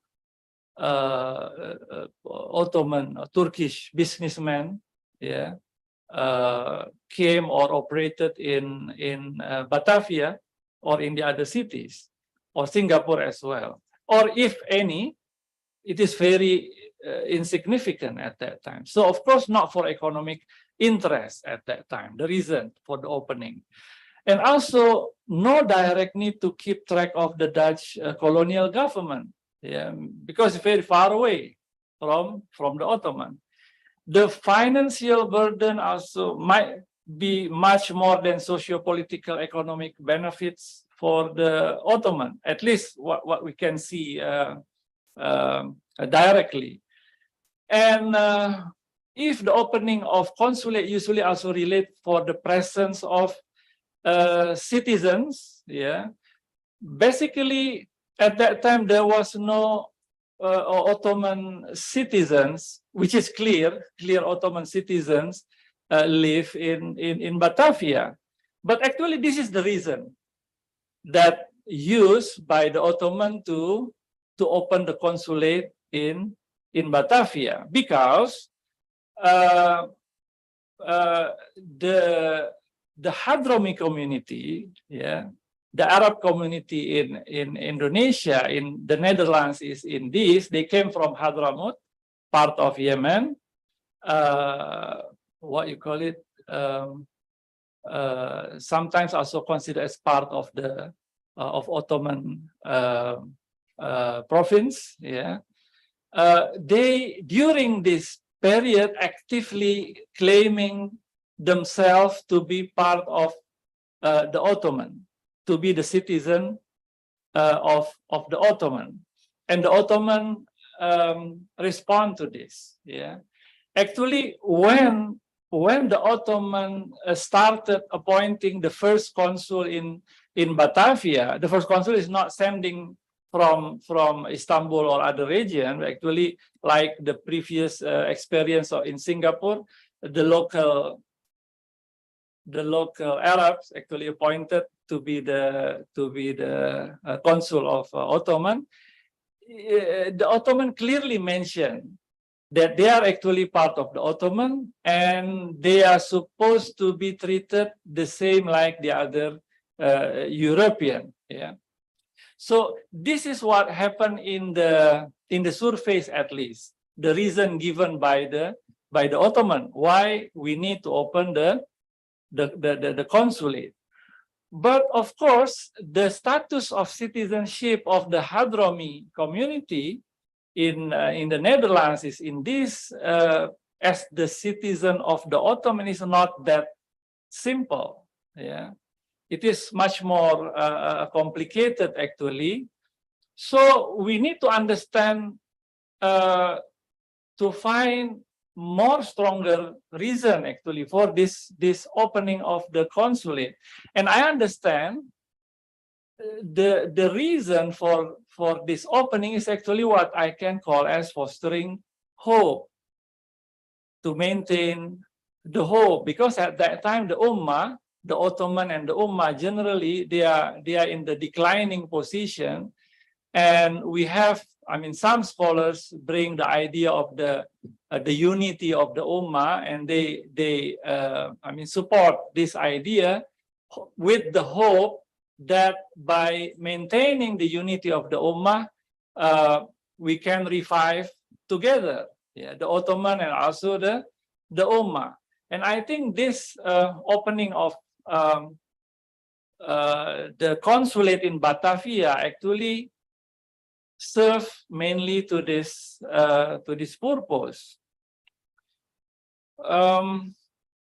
So hope for what? Again, hope for revival, yeah, of the Ummah and the Ottoman as its leaders. The hope was quite promising in the beginning, though at the end it is not fulfilled. Yeah, I mean, we know that at the end the Ottoman kept declining and ended in the beginning of the end of the first quarter of the 20th century. But despite that fact, that situation, it doesn't mean that this fostering hope activities has no benefit for the Ummah. Inshallah, we'll see more about that after this. So again, this is the Ottoman's excuse. The Hadrami and the Dutch East Indies, colonial Indonesia, were considered the Ottoman subjects. This was clearly mentioned in the appointment of the first consul, Said Abdul Aziz. Said Abdul Aziz is actually not sent from Turkish region. He already, I mean, he's a businessman, an Arab businessman. He was born in Baghdad. Yeah, he already stayed in Batavia. He is not. He's an Iraqi basically. Yeah, and his father mentioned as Said Ghader in Dutch newspaper. It is said he was born in Istanbul. Yeah, but he married his daughter to Hadrami, so he became very close to the Hadrami community. And the Hadrami community in Indonesia actually very active in supporting this idea. Okay, so the Hadrami claiming for Ottoman citizenship, but we need to understand that their real intention is actually not about citizenship. They have a problem in the Netherlands East Indies. They became a victim of discriminatory policy of the Dutch that limited their access to certain region and restricted their movements in the region, while most of them actually businessmen. So this created trouble to them. So they criticized this a lot, and they, you know, the Dutch colonial government, they created a kind of social, economic, and political stratification. So in the very top is the Dutch people and the European people, including the Ottoman, yeah, Turkish people. The second is foreign Orientals, including the Chinese, the Arabs, the Indians, and in the very bottom is the indigenous people, the local people. So the Hadramis, they are in the second position, you know, generally better compared to the indigenous people, but this is not the real issue for them. They didn't like this kind of stratification and so on. Despite, of course, the Hadramis, they have their own stratification in their origin region in Hadramaut. But basically, they are businessmen. They want to do business. They didn't like to be discriminated like that. So they wanted to be equalized with the Europeans. And they found this to be possible with justifying their status. We are coming from Hadramaut, part of Yemen, part of the Ottoman. So why you didn't consider us the same like the European? Yeah. So this is the real issue. This is the real issue rather than the citizenship itself. And they want to support this idea of unity because they also saw the progress of Western countries at that time. Why we Muslim like this? We need also to strengthen our society. So this is the real the issue that became the reason, yeah, for them to have Ottoman consulate. The Dutch didn't want to. Yeah, they didn't want to accept this idea. Even they when there was Ottoman consulate in Singapore, they were actively pressured the British to stop this. Why they reluctant? I mean, they didn't want to because of the bad experience in Singapore. Many of the Hadramis in Indonesia, they came to the consulate in Singapore criticizing the Dutch and so on, and many other things. The Dutch also afraid of the idea of pan-Islamism and so on. But at the end, they couldn't reject the request of the Ottoman to open the consulate. Why? Because they, according to some suggestion, some analysis, most probably they're afraid for the retaliation, for the closing of the Dutch consulate in Jeddah, yeah, and so on. And most probably also because they agree to accept the consulate because it will be easier to control because now under their jurisdiction, right? Formal, yeah. So they can do something with that. So despite in the beginning when the Ottoman appointed the first consul, Said Abdul Aziz, this appointment actually rejected by the Dutch colonial government. So Said Abdul Aziz, so far I understand, he never formally started his job, despite the fact that throughout his life he was known among the Hadrami community as Dutch consul, Ottoman consul, sorry. And after that, in the following year, the Dutch appointed Ali Ghalib Bey. I'm sorry if the names may be not, I'm referring to Dutch newspapers, maybe need to be corrected from Turkish, because many of them Turkish names.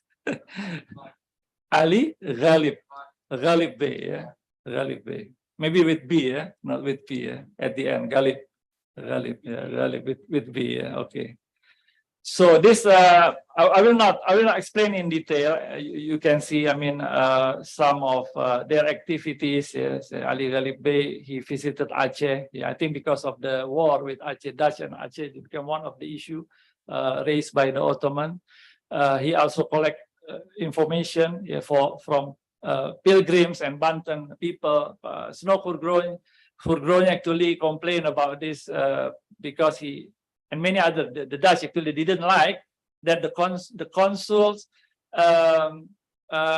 portrays himself as the leaders of the Muslim community in the Dutch East Indies. The one that I put in bold are those who I think those who become consuls, the consuls that really appointed by the Dutch, and the other is actually a kind of temporary consuls when the present consuls couldn't or on leave, for example, yeah, or suddenly have to go back, yeah. So other than these names of consul, Rifki Bey, Feli Shamsi Bey, yeah, Fuad Bey, and so on, we also found some other, like Mr. Jocelyn is actually French consuls, but according to Dutch newspapers, he was appointed for a while as Ottoman consul in Batavia. Okay. So again, Rifki Bey, he reporting Aceh war, but he was unpopular among the Hadramis. It seems he's not. He's more like a European people, according to the sources. So he was criticized by certain Hadramis in Singapore, and not long after that he was changed with the new one. Okay. Because of time, I think I will not explain the whole. Of all of the consuls in Batavia, Kiamil Bey, or maybe Kamil Bey. Kiamil Bey, he became consul for a short period of time, but he is considered as the most provocative, yeah, the most dangerous by the Dutch administration, and at the same time, he was considered as the very the best by the Hadrami community because of his active help, active support. And Rafet Bey is the longest serving consul since 1911 until the very end of the existence of the consulate in Batavia. Okay, now I just want to highlight, because my topic is about hope, I just want to highlight some direct quotations, yeah, from the sources that show the hope of the people, or sometimes expressed by the consul as well.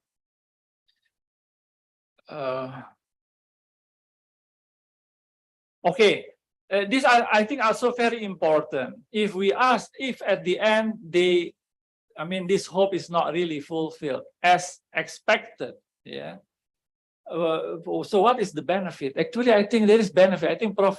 Khadi also mentioned something like this before, that the Hadrami community and the other, they actively voice out about and give information about what happened in Southeast Asia, in the Malay world. So it came to the knowledge to the people in the Middle East, and also the people here also know about what happened in the Middle East and so on, through magazines and so on. And they also know, their problem also voice out, to be listened more by the colonial government. I think this is one of the success of the presence of the consulate at that time. Without the consulate, I'm not sure if they can do something like they can send articles to the magazines in Istanbul and others, but only those people there to read the information, right? Okay, now some examples of the hope. This is actually a letter from parents of 4 students sent to Istanbul. This happened during the time of Kamil Bey, sending of some students, all of them Hadramis, totally 17 students, in 3 waves of sending. The first one actually not through Kamil Bey. The first one is directly, through Egypt.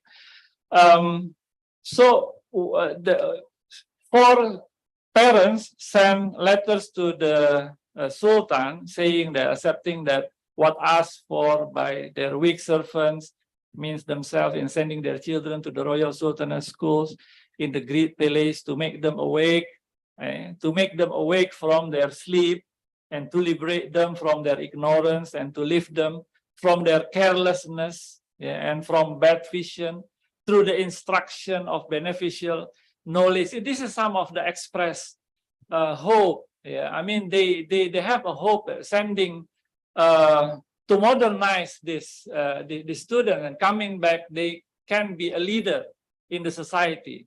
But this is another story. Actually, the students would not play important roles because of certain reason. Okay, I just maybe read. Okay, I just read the last one. This is from Rafet Bey. During the First World War. Because of certain accusation of the British leader, he said something like this through magazines. He said, saya mesti terangkan dengan sejelasnya pada sekalian orang ataupun mereka yang membaca pidato itu, Menteri Besar Inggris, bahwa itu Menteri Besar punya maksud ialah supaya kepala dari Islam itu mesti mati. What he means here, the attack of the intention of the colonial, the British and others, actually they want to end the Ottoman, and the Ottoman is actually the head of the Muslim society. So by cutting the head, you will kill the society.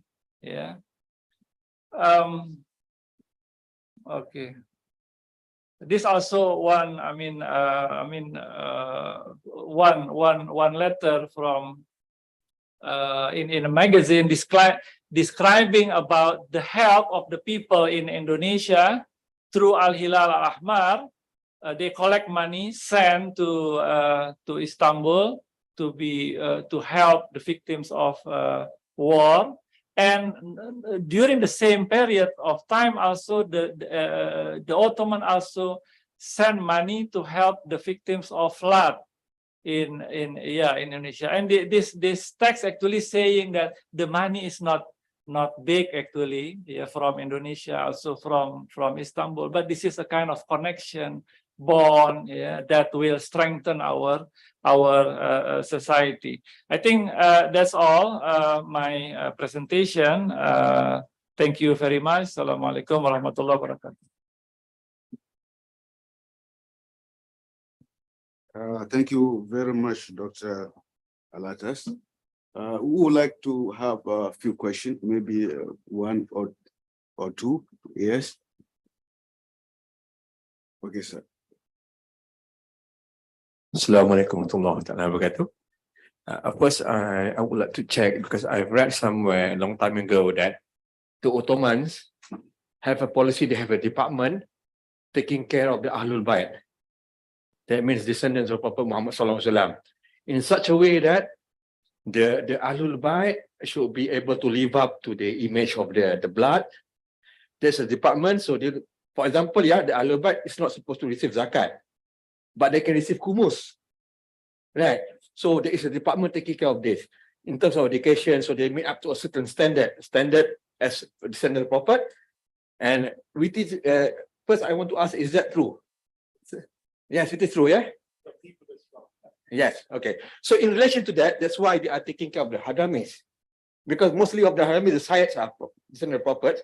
So I believe that the function there, this is not economic at all, you know? Some people, when they look at it, they think, oh, because the Hadamis, they are traders, maybe it's because of that.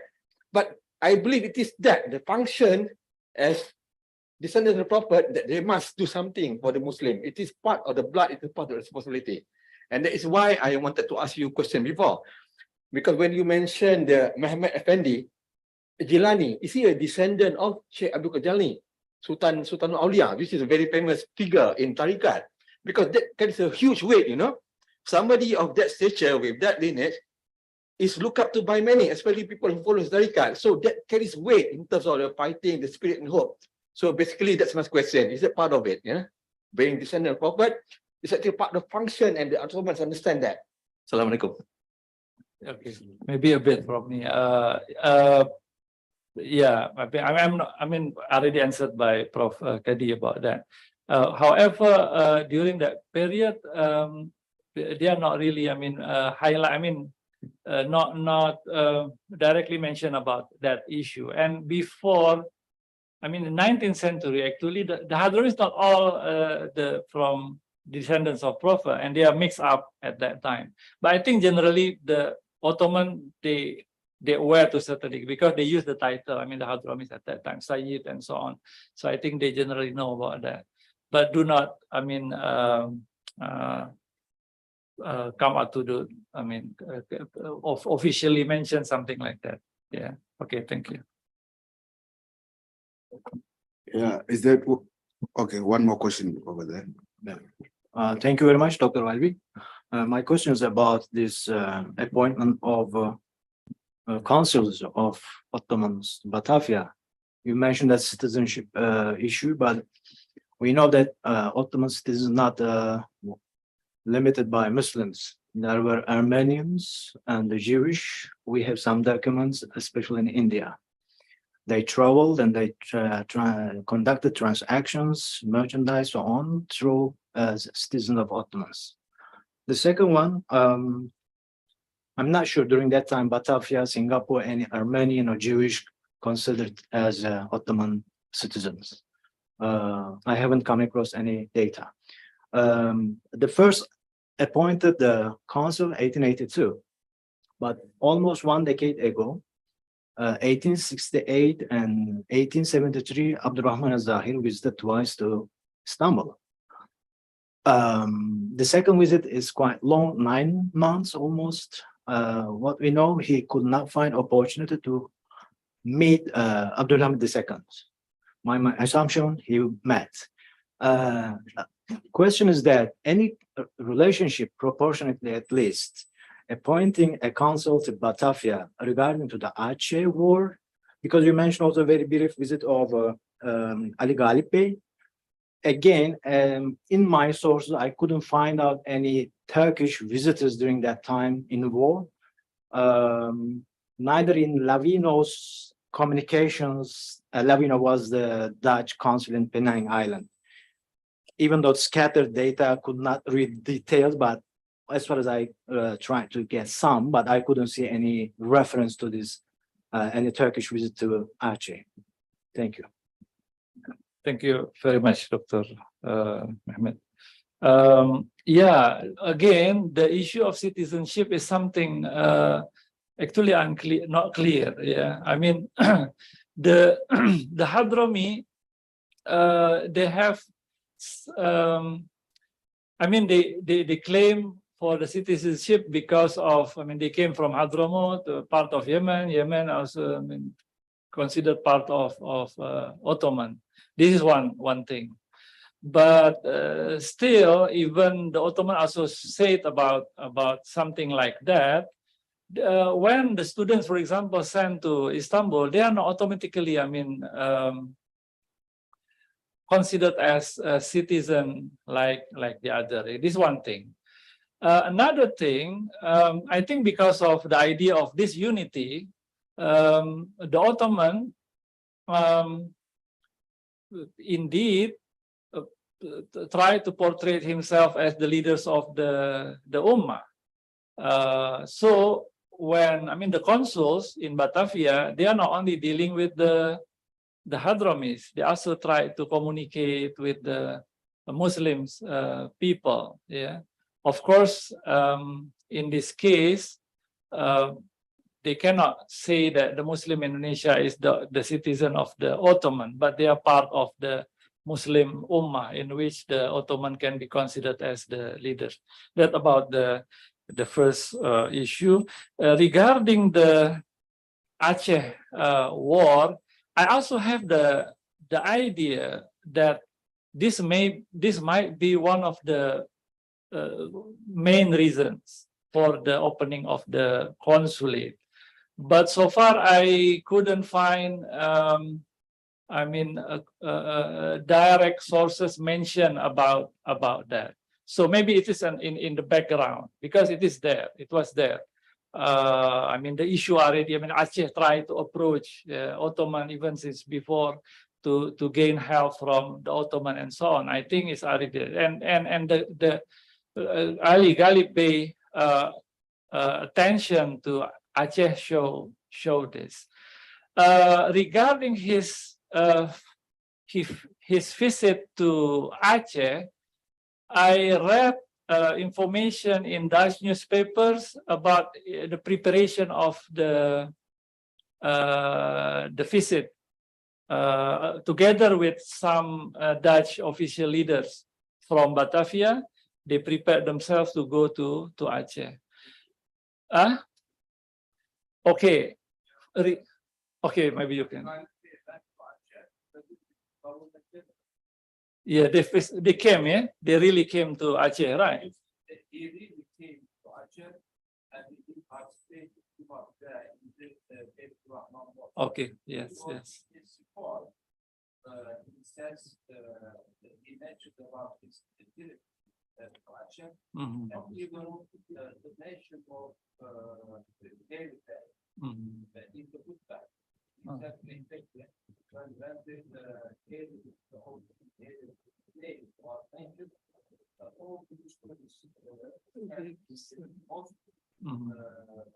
they express the respect and so on. Okay, okay. Thank you very much. So,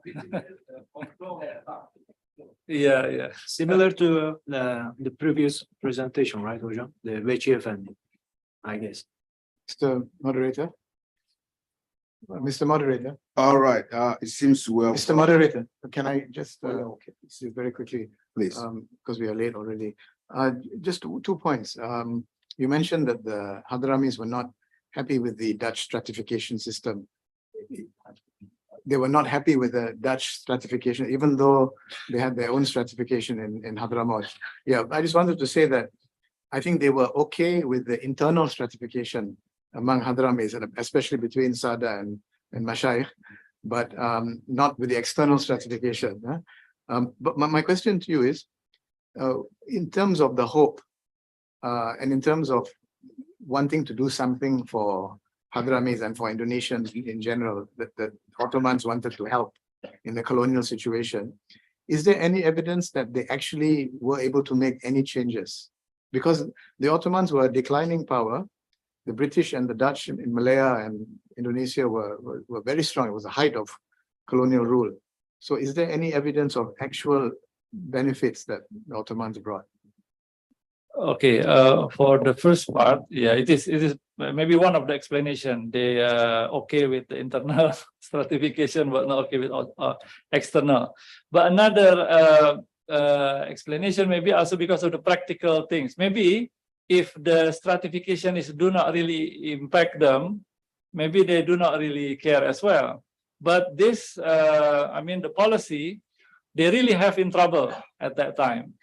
I mean, even for example, there is one example. If they want to go from Jakarta, from Batavia to Bogor, only about 2 hours or more, sometimes they need to issue a pass more than one day, maybe. Yeah, apply today, maybe they accept the next day. So it's really make them in trouble. And the second one about the or any evidence of benefits, it will be difficult to talk about, I mean, direct evidence of benefits, but we don't know for sure. Maybe the closing of the restriction, maybe one part of that, because in the 1910, 1911, the Dutch finally stopped the weakened stelsel, passing stelsel that make difficult restriction to the. Maybe this is one of the benefit. I don't know. Yeah, and maybe we can find some other. In the Ottoman archives, there is an extensive documentation on this issue. The Ottomans made it a very central diplomatical issue with the Dutch. And I think, I mean, in 1911, if I'm not remember it correctly, it was mainly Japanese pressure that brought an end to the system. But until then, the Ottomans were very, very engaged in bringing down this system. And you know, the Ottoman-Dutch relations were not limited to what is going on in Batavia. When we consider Dutch presence in Ottoman port cities and their commercial activities, and the fact that they did not have that much leverage on Ottoman Empire in that time compared to the British, the Ottomans had the opportunity to press the Dutch because of their presence in Ottoman, you know, port cities. Every time there was a problem, this is also the case with this opening of the consulates. I mean, the Dutch did not want the consulates, but they could not resist when the Ottomans said, because the Ottomans had allowed the Dutch to open consulates in various Ottoman cities in the Mediterranean. So this was more or less the case as well. I mean, if you are depriving our nationals from this rights, so we are going to do the same to your citizens in our ports. You know, I mean, what was playing off in Mediterranean had a very important, you know, bargaining power on the Dutch for their policies in Southeast Asia.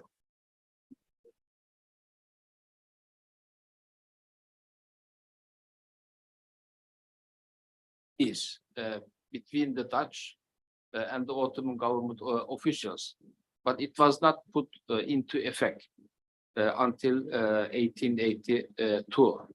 And ironically, it were the Dutch that came up with the suggestion to make an agreement with the Ottomans for the opening of consulates. Yeah.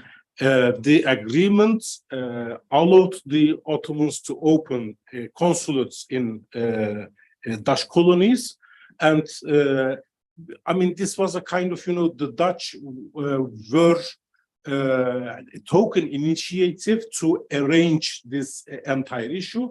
The Ottomans did not have anything like that in their mind. It just came up with the suggestion of Dutch foreign ministers offer to to Ottoman ambassador in The Hague, and they say, well, okay, let's sign it. That was the base of the consulates that were opened afterwards. And the Ottomans didn't have any intention, any request. It was something, totally coming from the Dutch side. Okay. Okay. All right. With this, we'll end the session. Please join me in giving very much. All right. Alhamdulillah. Madam MC, back to you. Thank you very much. Thank you very much, moderator and the speaker. Sorry, okay, the gift will be at the end, so we will proceed with the next session. Yeah, correct? For Salat. Okay, all right.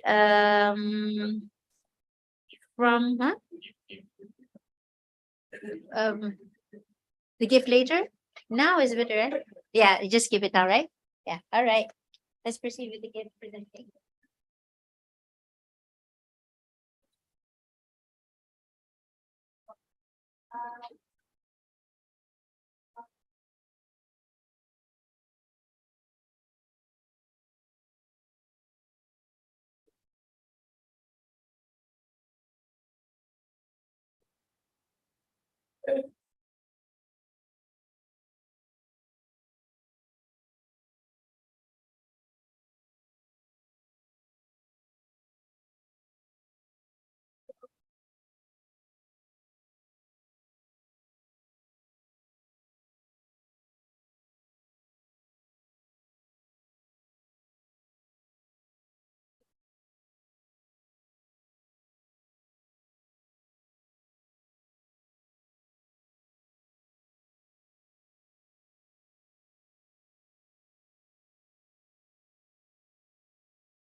Let us continue with our next session. Our speaker is Dr. Wasaman Sanasin from Faculty of Architecture, Art and Design, King Mongkun's Institute of Technology, Latkrabang.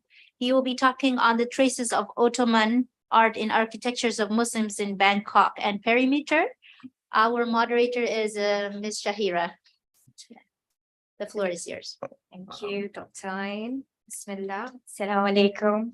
And a very good afternoon, ladies and gentlemen. My name is Shahira Silvestri, and I'll be your moderator for today's session.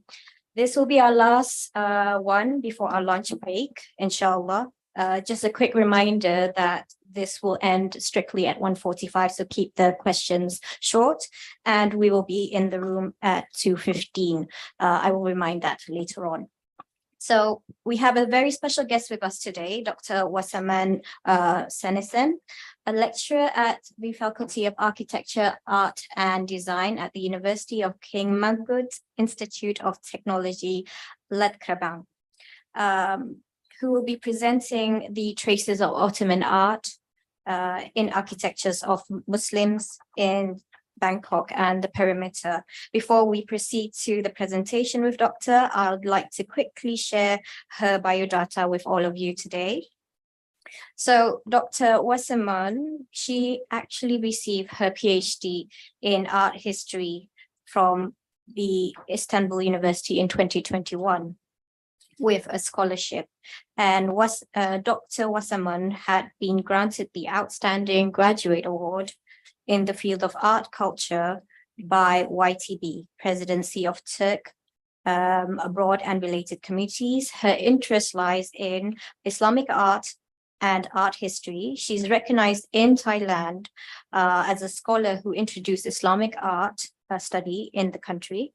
And she also gives lectures on art of the Muslim world. She authored many books, and some of her works are a study on decoration motifs of Ottoman charity fountain, and a second book, The Funeral Architecture of Muslims in Thailand, and a third book, Mithrab of Tonson's Mosque, Muslim Identity Through Thai Traditional Art, and is currently working on her book on Islamic art. So, Doctor, without further ado, I think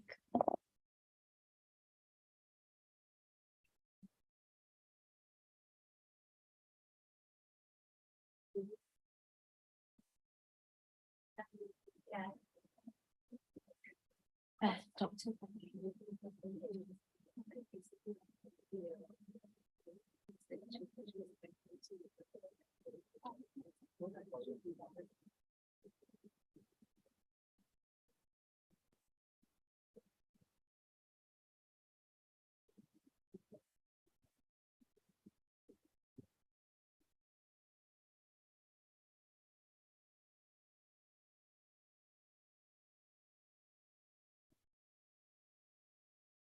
Sorry, ladies and gentlemen. There's a little bit of technical issues, so please bear with us for a minute.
Doctor? Okay. All right, the floor is yours, Doctor. Thank you. This right.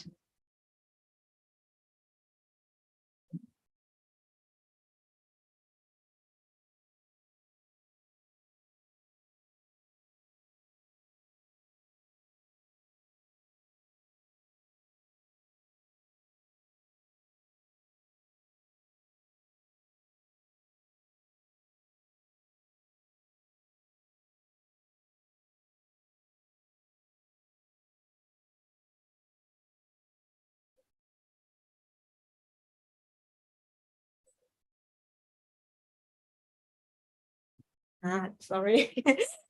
Oh, sorry for everything. I'm not good in technology. First of all, I would like to say thank you to all the sponsors and all the professors that have me here. It is my great honor to be here because actually I would like to express something short. Yes, I got a scholarship from Turkish government. The name of scholarship is DTB, but before that, actually, I applied for PhD scholarship of ISTAC. During I waiting for a reply, I won the scholarship from Turkey, so I turn my plan, go to Istanbul instead and finish PhD from Istanbul, but my mind still think of ISTAC. But one day I had been contacted by ISTAC to be here, so I don't know how to say it, just only thanks God and yeah. Shok shukur.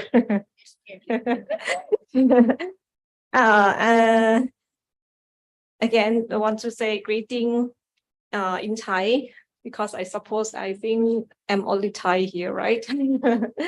So I would like to say hello to everyone and salam alaikum and merhaba in Turkish and also sawadee ka in Thai. My field of interest is art history, especially in Islamic art, history of Islamic art. So my field is not go directly to history, but it is relating to art. But I have to interfere some with historical field as well, because we need to depend on historical texts to study on art.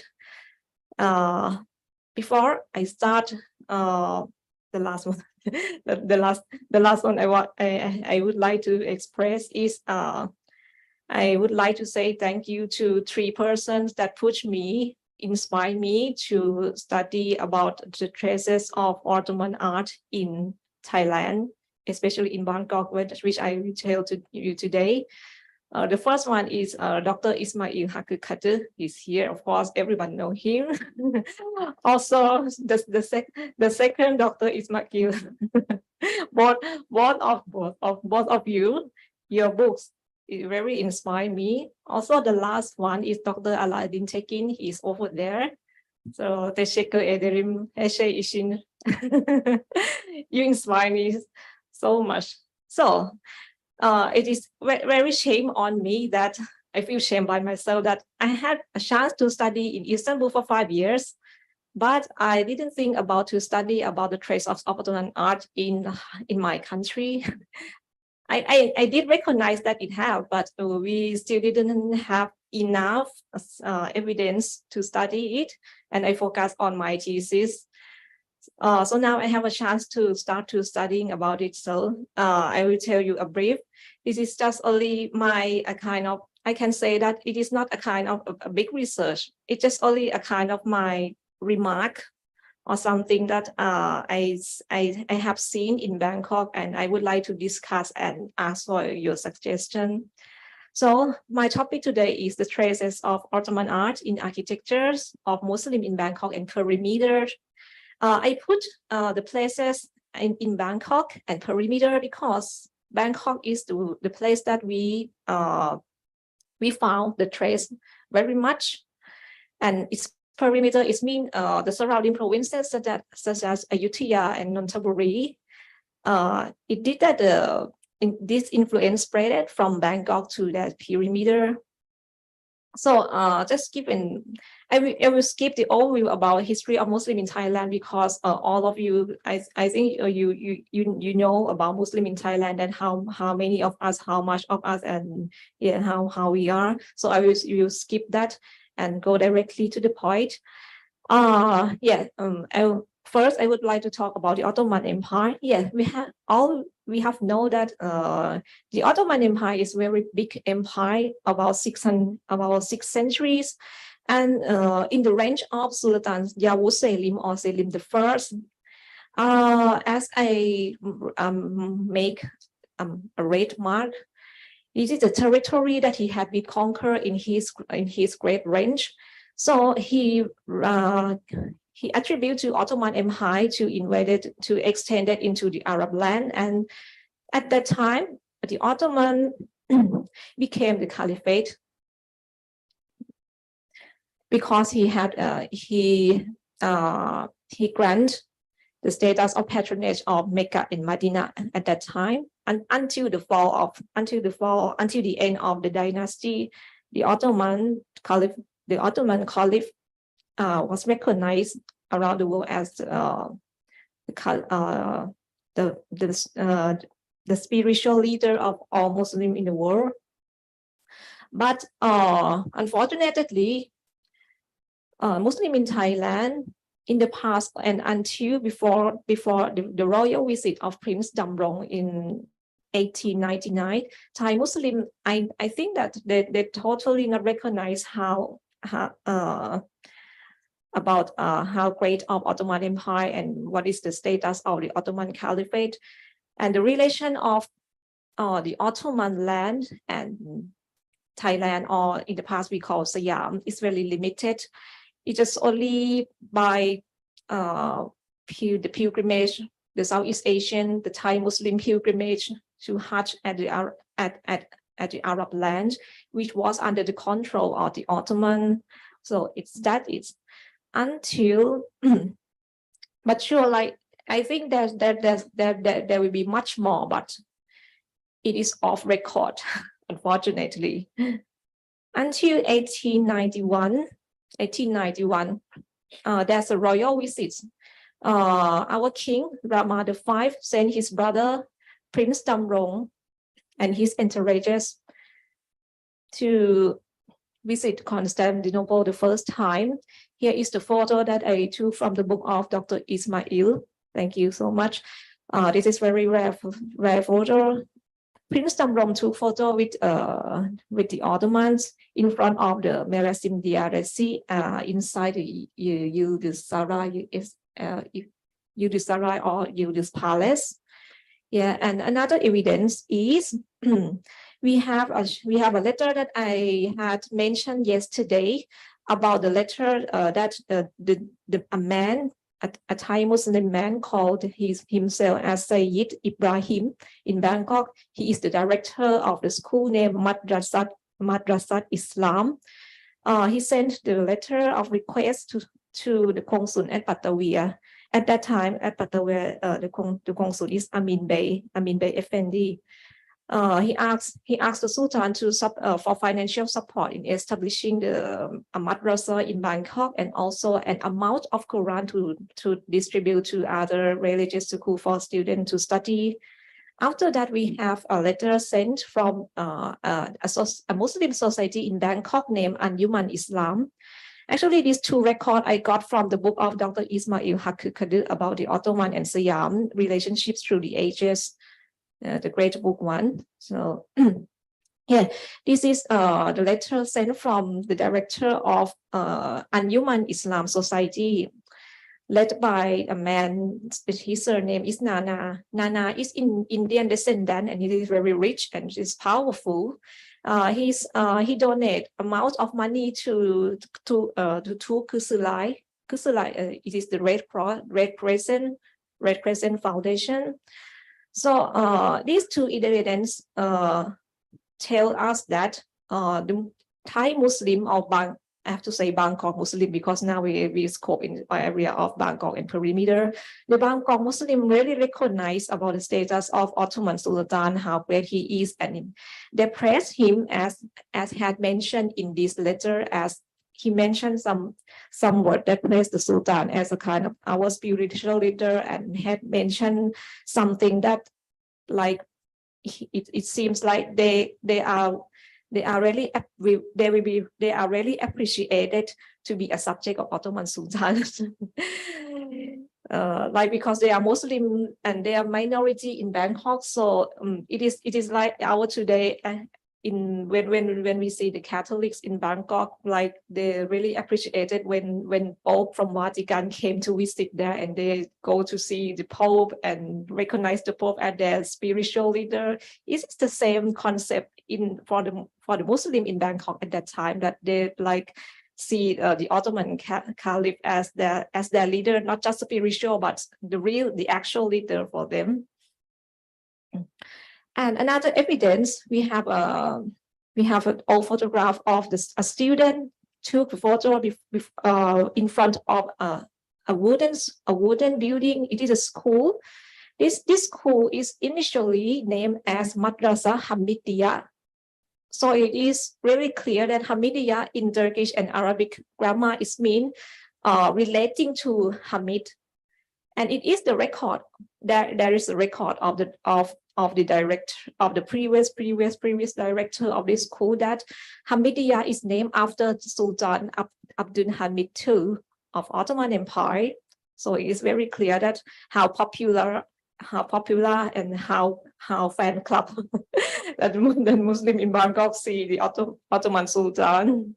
This photo taken in 1932. Also, this is the photo that I take from a book that study about mosque architecture in Bangkok. This professor had mentioned about the record that talk about the man named Sayyid Aidarus at Klong Bangkok Noi. Asked for the royal family about the Quran that the Ottoman Sultan sent to us to distribute to the student for the madrasa in Bangkok. So like I mentioned yesterday about it, is there any concrete about that? a concrete evidence that these Quran set had been reached us or not. I had interview with the old man in this community, and they said that I can say that they reached us, but no evidence left because our mosque and our community had been bombed in World War II, so no evidence left. But for me, I didn't 100% believe, because if it had reached and if it had been distributed, so it must left in some mosque, in our historical mosque in Bangkok. So this is need to be proved, and I will study it more. And this is what I conclude. Sorry, the text is very very small. This is what I conclude. The trace of Ottoman art and architecture here. First is what is the period that we found? We found in the late 18th century, mostly far between the 1900 until 1920. The late 18th century is because it did start a few years after a royal visit of Prince Damrong. So we can conclude that after that royal visit, the Bangkok Muslim know more about and more recognize about how important of the Ottoman Sultan and the existence of an Ottoman Empire, and then they adopt the emblem or the motif or something that relating to the Ottoman to make it as a motif decoration in their mosque, in their house, which I will talk about this here type of architecture that we found. This is the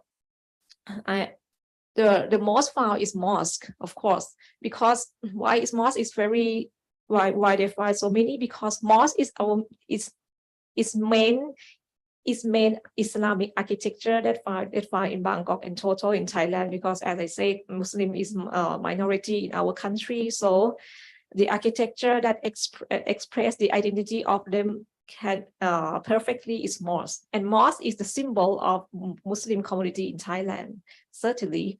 Second, we have school, of course, because if we have a mosque, school should be follow the mosque, and it will always like just only a big mosque, and if the community that have the efficiency to establish the school. And the third, we have we see that motif on multi-purpose building. A multi-purpose building, it can be used as school or a kind of conference room for the Muslim community. And the last one is Muslim houses. Next, the location of the trace of the Ottoman motif that we found on the architecture is first is female. Female, I mean, in Turkish we call it alem. It will cover over the mosque. The female is nowadays we can see over the top of the dome is a kind of star and crescent symbol. It is a female. On top decoration, and the minaret, of course, the pediment is made the triangle shape of the facade of the building, the mihrab and minbar, over the main entrance, over the window, and in general, it appears on the upper parts of the structure. So it means that it's important motif one. Otherwise, it will not be appear on the upper parts of structure. Sometimes it appear together with the words Allah and Muhammad. And the usage of this motif is, of course, first object or first aim is decoration, but we can imply that this symbol is a kind of the way that the Muslim in Bangkok would like to pay respect to the Ottoman Sultan as a kind of their spiritual leader, and their expression of Ummah. Expression of Ummah is mean they really love to be a part of Ottoman Empire, really feel to be like a part and the same identity as Muslim over the world, especially in the Ottoman Empire, which they recognize that it is the really biggest and strongest Islamic empire at that time. And the traces. So now I will show you the images of the traces.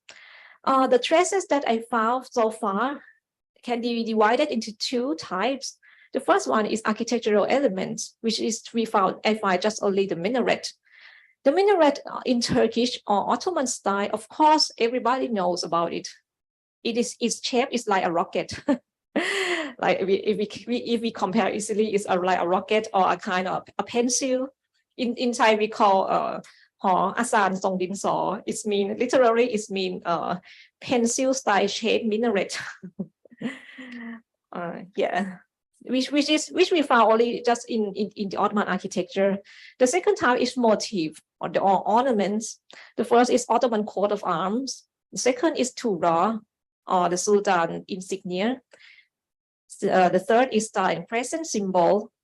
And the fourth one is Musanna style calligraphy. Musanna is mean literally is mean two. It's mean in this context, it means the mirror writing. Just as you see in the last picture, the green one, it is Muhammad, but written in the mirror style. In Turkish, we call aynalı yazı. Aynalı is mean mirror, but in Arabic, we call musanna. For this musanna, I'm still not sure that it is original from Turkey or not, because perhaps we found some in India and Iran, but I don't know that. Oftenly, if we found this kind of calligraphy, of Musanna calligraphy, it always related to the Ottoman. So it needs more to study. So the first, let's see, Tonson Mosque. I will show you a kind of chronologically mosque. So let's start with the oldest example that I found. This is Tonson Mosque. So as I mark, this is the location that we find the traces. The first is at the pediment and the facade. Here you see the Ottoman coat of arms. It is wood carvings. And if you see the detail, we can see the history here, Arabic letters, history, which is for 1324, which is belonging to 1903 AD.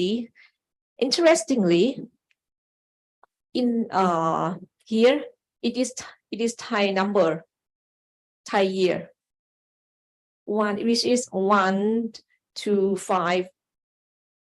It is the same history. So you can see that it is copy of Ottoman coat of arms, but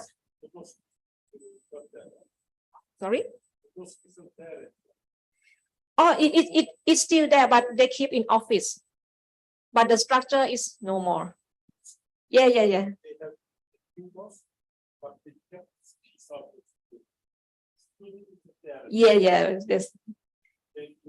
They built a new one.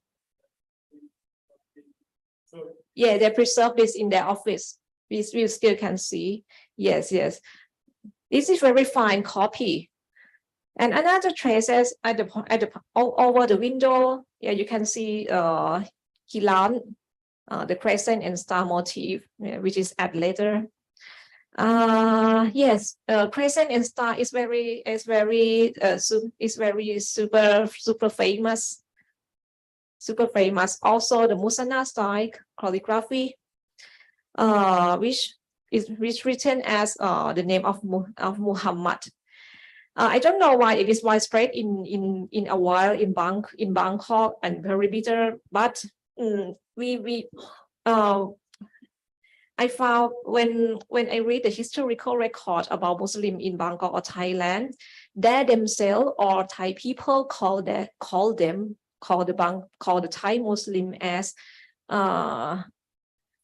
พลเมืองของมุฮัมมัด พลเมืองของมุฮัมมัด it means Muhammadan people, not Muslim, not Muslim, but it's literally it means the people of Muhammad. So it's just like at that time the Thai people cannot recognize how different between Islam, between Muslim, between Muhammad and Allah. So it is a period that Thai Muslim was called the people of Muhammad. So maybe this is reason they adopt the name of the prophet to be their logo. Yeah, there are so many traces. I will skip some. I go to the interest one. This is too raw. Tura found just only 4 buildings in Bangkok. It is in the surrounding of Masjid Bang. Oh, so you see, this is Tura that it seems to written as Abdul Majid Khan. So we still not clear that is it a copy of the Tura of Sultan Abdul Majid the first, or the copy of the Sultan Abdul Hamid II, because generally Tura comprises of both the name of the Sultan and both the name of his father. It's like if it is copy from Abdul Hamid II, it should be written completely as Abdul Hamid Khan bin Abdul Majid. It should be completely like that, but we see just only Abdul Majid, but Abdul Majid didn't range in this history. The history is found in Abdul Hamid II, actually. So is this a question that why you adopt this Tura? And yeah, but the history is true. Is the year of the construction of the houses. Then we feel some, yeah. This is Abdul Hamid, I think.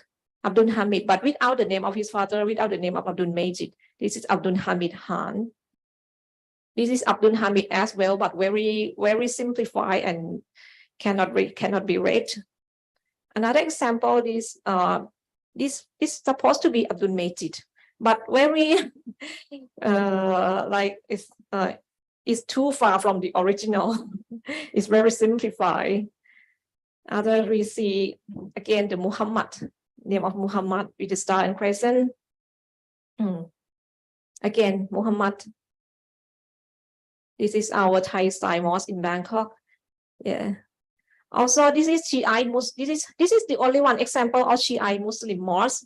The Shiite Muslim mosque, we found a picture telling about the horse of Sultan Hussein after the not Sultan Hussein, sorry, Imam Hussein. After Imam Hussein had been killed, his horse come back to his camp, and you can see the Musanna style here, Musanna style calligraphy. I don't know, but it come from directly from Ottoman influence or not, maybe from Iran. Because Musanna style calligraphy is something related to Sufism that found both in Turkey and in Iran. After that, we have a minaret. In that time, we found only just only one example that built a minaret in the Turkish style. Again, Muhammad's name, and again star and crescent, which is very popular motif. And it is very popular one, Bang Utit Mosque in Bangkok, that bear the Ottoman coat of arms. Inside the mosque, you can still see some Musanna calligraphy and moon and star, crescent and star motif. This is another example from Phetchaburi, which is surrounded in Bangkok. We see at the pediment, we see a kind of two flag cross together, which perhaps simplified from the Ottoman coat of arms, or yes, because sometimes the Ottoman coat of arms is not in the full version, but is simplified into something like just only the two cross of flags. Okay, yeah, the example is there. There are so many, and it is repeated. So I will jump into my conclusion that I would like to hear from all the experts here. That I would like to talk about this. This is the Hidayatul Islam Mosque, which we have recorded. There's a record that this mosque had built up after Sultan Salahuddin Abdul Aziz Shah Mosque in Malaysia. Like it's a kind of strong inspiration. But actually, this mosque is actually inspired from Blue Mosque of Istanbul. So you can see that Hidayatul Islam Mosque is indirectly influences from Ottoman via Malaysia. So one of my hypotheses is these influences might come not directly just only from Ottoman, but come indirectly through Indonesia and Malaysia, which is our neighborhood country. Yeah, and the Ottoman artistic inspiration in architecture of Muslim in Bangkok and perimeter that I found that it was adapted to confine to accordance in Thai context. For example, it is the very clear example one that you can see that these two raw. Actually, it is not this color. This color is I just put it as a symbol that what it's read. Yeah. So yeah. So it was applied in Thai context. So you see that we do have a history of Arabic number, but at the same time under the Arabic number we have Thai number. So it had been adapted in Thai context. So my hypothesis, which is my conclusion of this, is the causes why this trace came to appear came from such far away land in Ottoman Empire to Siam or Thailand, which is very far and we didn't have strong contacts such as we found in Indonesia and Malaysia. So the first hypothesis is it might directly from the Ottoman via the royal visit of Prince Damrong. At that time, it is recorded they had an exchange of their medals, and Prince Damrong had received the Mejidi Nishan. Mejidi Nishan is, I have seen the photo that generally the Nishan on the middle of the Ottoman bear the Sultan two rods. And yeah, we have evidence that the Ottoman had sent an amount of Quran to the Muslim in Bangkok as their request, and there might be some contact in both informal and formal contact with the Muslim and the Ottoman, for example, by telegrams, by postcard, by any document, by the gift, by the coins. Actually, coin is very interesting because coin can circulate it throughout the world. The second hypothesis is it is the indirect influences from Indonesia and Malaysia, because we do have a record that Thai Muslim, not just only in the most southern part of Thailand, but also in Bangkok, had some contact with Muslim in Malaysia and Indonesia, because we have to study, sometimes we study Islam at Penang, at Singapore, and of course we have to transit to Hajj. When we go to Hajj, we have to go travel to Penang or Singapore, and then go to the ship together with the Malaysian. Yeah, and we trade together for a long time. And the last hypothesis is it might indirect influence from the Arab land. When the Bangkok Muslim go to Hajj, and which the city was under the Ottoman rule, so the motif, the Ottoman coat of arms, the Tura of the Sultan might bear on the structure of Haramain or Medina and Mecca at there. Or you can see in souvenir of Hajj, the gift or the postcard or anything that was sold in there. Here is just only some brief of is Ottoman objects that I guess that it might Thai Muslim might perhaps they might see something like this. The first picture is Nishan or the medals. Perhaps the noble Muslim that have some relationship with the royal family had seen this symbol. And also the second is the previous logo of Turkish or the Red Cross, the Red Crescent Foundation. Yeah, so perhaps with this symbol or the symbol on the Turkish flag that Thai Muslim adopt the motif of star and crescent into as the architectural decoration. Yeah, and here is some evidence in Malaysia and Indonesia. Actually, all three of these from Malaysia. These three photos I took from Terengganu and Kelantan. Yeah, Terengganu and Kelantan. You see this Musanna style Muhammad writing. Underneath it is bare the history 1322, which is very fall into the very same years that we found the same logo in the mosque in Bangkok. And here, sorry, the photo is not clear, but it is the Star and Crescent I took from a historical mosque in Terengganu. Yeah, its name is Abidin Mosque. I'm not sure, but it's quite historical one. Also, the Musanna style wood carving here from the same mosque in Terengganu.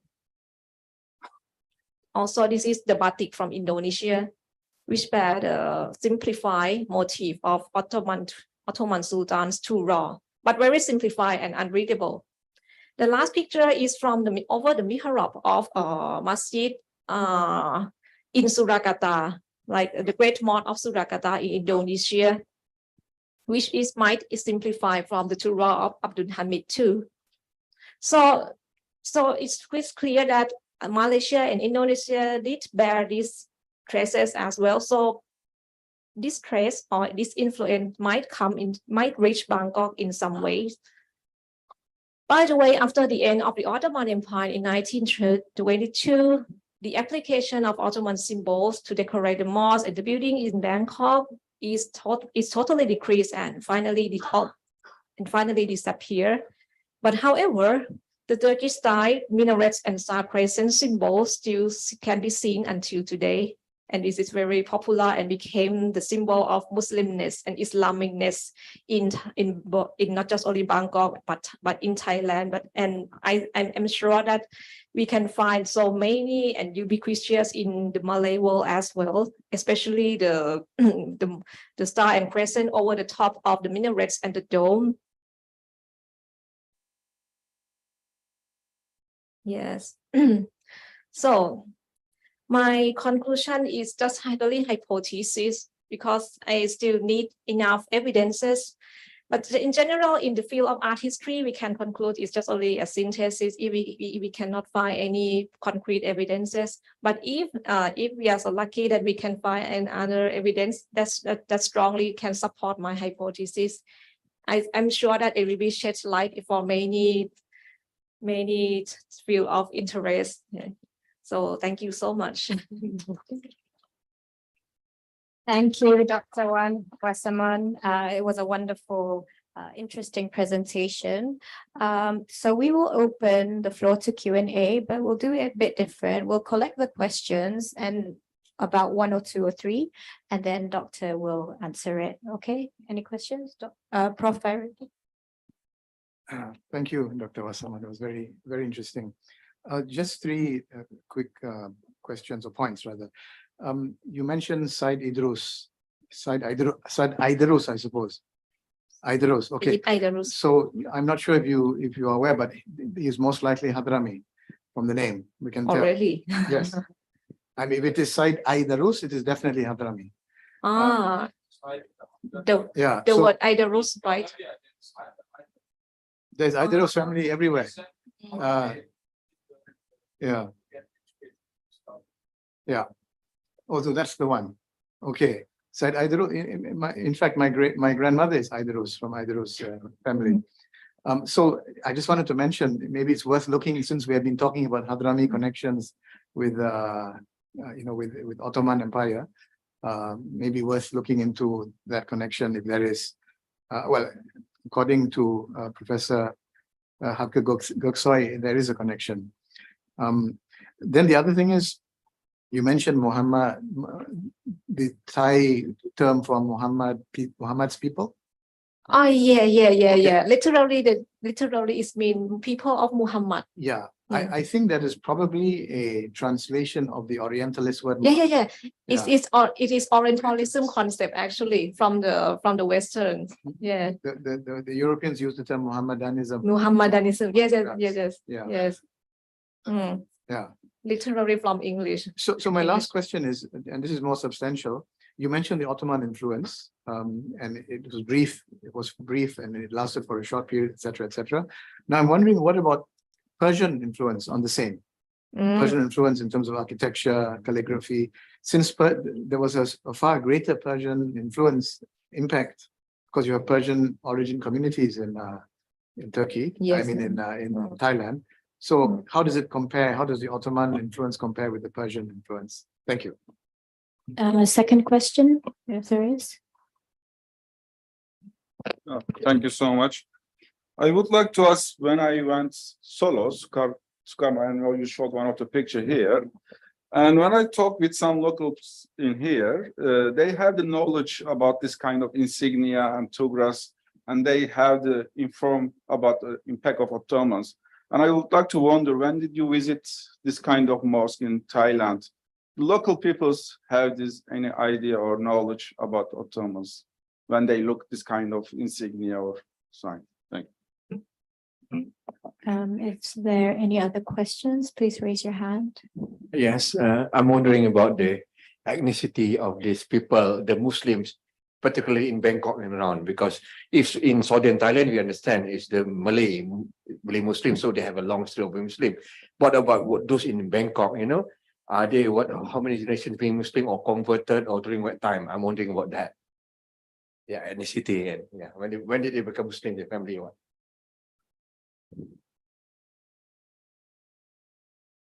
Okay.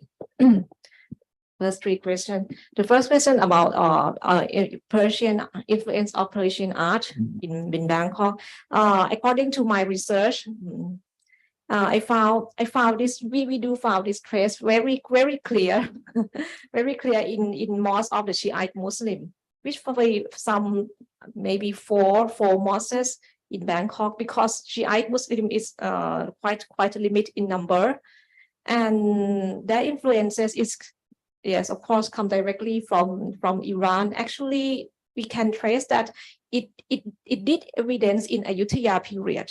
Actually, in Ayutthaya period, about 300 years ago, for example, King Narai in Ayutthaya period, it is we all know that he had many of his servants is Iranian blood, and his palace at Lopburi province, there are some Iranian team as an architect, because we found a kind of structure that a kind of and pointed arch and the technique that they built and hammam inside, yes, which is resonance to Persian Islamic architecture at there, and until around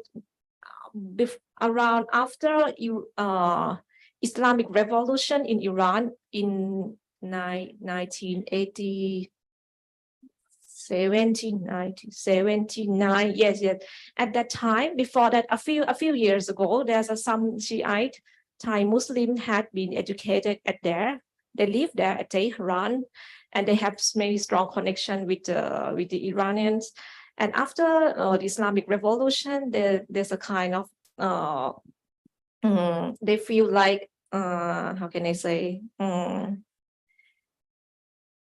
Iranianism,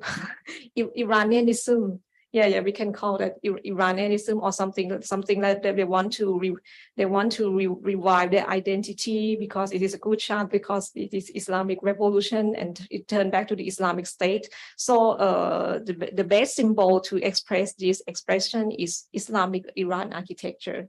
So there's a mosque in that community, they call it Padung Tham Islam, that the architect or the designer had designed, had rebuilt the mosque in in totally a kind of Persian architecture, which is drew inspiration directly from Isfahan, because the architect had visited there and he loved Persian architecture, and he adopted as a model from his own mosque community. So we can see a pitch dark, and also the tiles, the blue tiles that drew inspiration from architecture in Isfahan.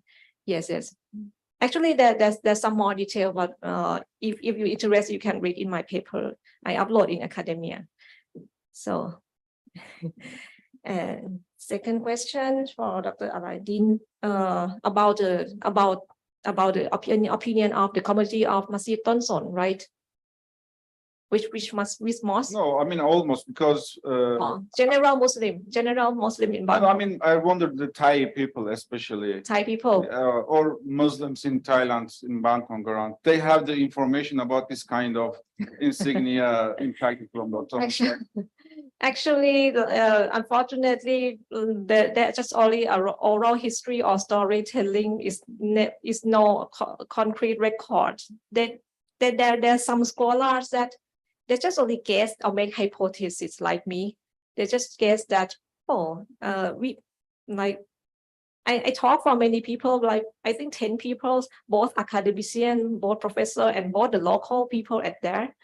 And I can conclude from according to my interview that, we don't know that why and when this symbol came, but when I first born, I saw it. So it means that and also my grandfather had saw it. So it means at least 200 years ago that this kind of motif had reached Bangkok. And there's some two professor mentioned that perhaps, they called at that time the Muslim in Bangkok want to be a part of Ottoman Empire, love to pay respect to the Ottoman Sultan. I can say that they are so crazy. They became fan club of the Sultan by no reason.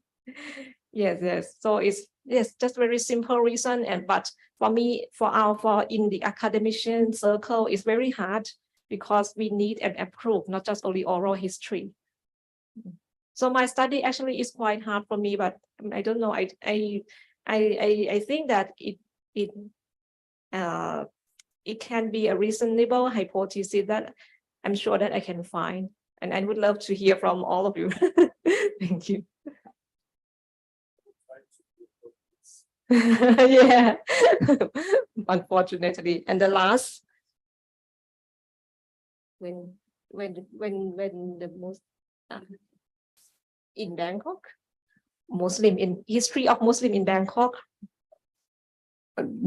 Probably history, yes, but ethnicity also, are they Thais, or, like Muslims, Malays from southern Thailand coming to Bangkok, or what sort of ethnicity are they, the Muslims?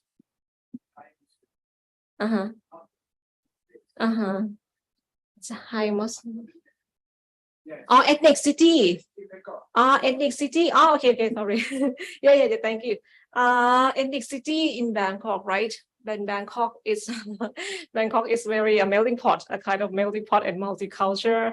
Actually, if we say both in Thailand or all throughout the country, there's a research that she divides ethnic of Muslim in Thailand 5 categories. 5 is first it is Malay, yes, the biggest group. The second is Persian Indian. Persian and Indian is the same group. The last three we have Jawa. And then we have Chinese Muslim, which came from Yunnan, or the Yunnanese Muslim, and the fifth. What is the fifth? Champa Muslim. Champa, Cambodia, Champa Muslim. And these 5 groups do exist in Bangkok. Yeah, variety. But by the way, the biggest group is Malay. As we know in the history that the Malay had brought from southern part to live in the circle in Bangkok. Yes. So thank you for all the questions and all your success. Hope that we can talk it more. Than thank you so much for today. ขอบคุณค่ะ. Thank you, Doctor. Thank you, Doctor. So we've come to an end of our session for today. And just a kind reminder that lunch will be now, I think. Yes. So we will be returning sharp. We'll be returning into this room at 2:20 sharp. Thank you. Everyone, just to emphasize, because we're running late, we don't want things to get even later. So I'm sorry that we have a shorter lunch break, but intellectual food is more important than physical food. So please, we come back here at 2:20, that's half an hour. So eat fast. Thank you.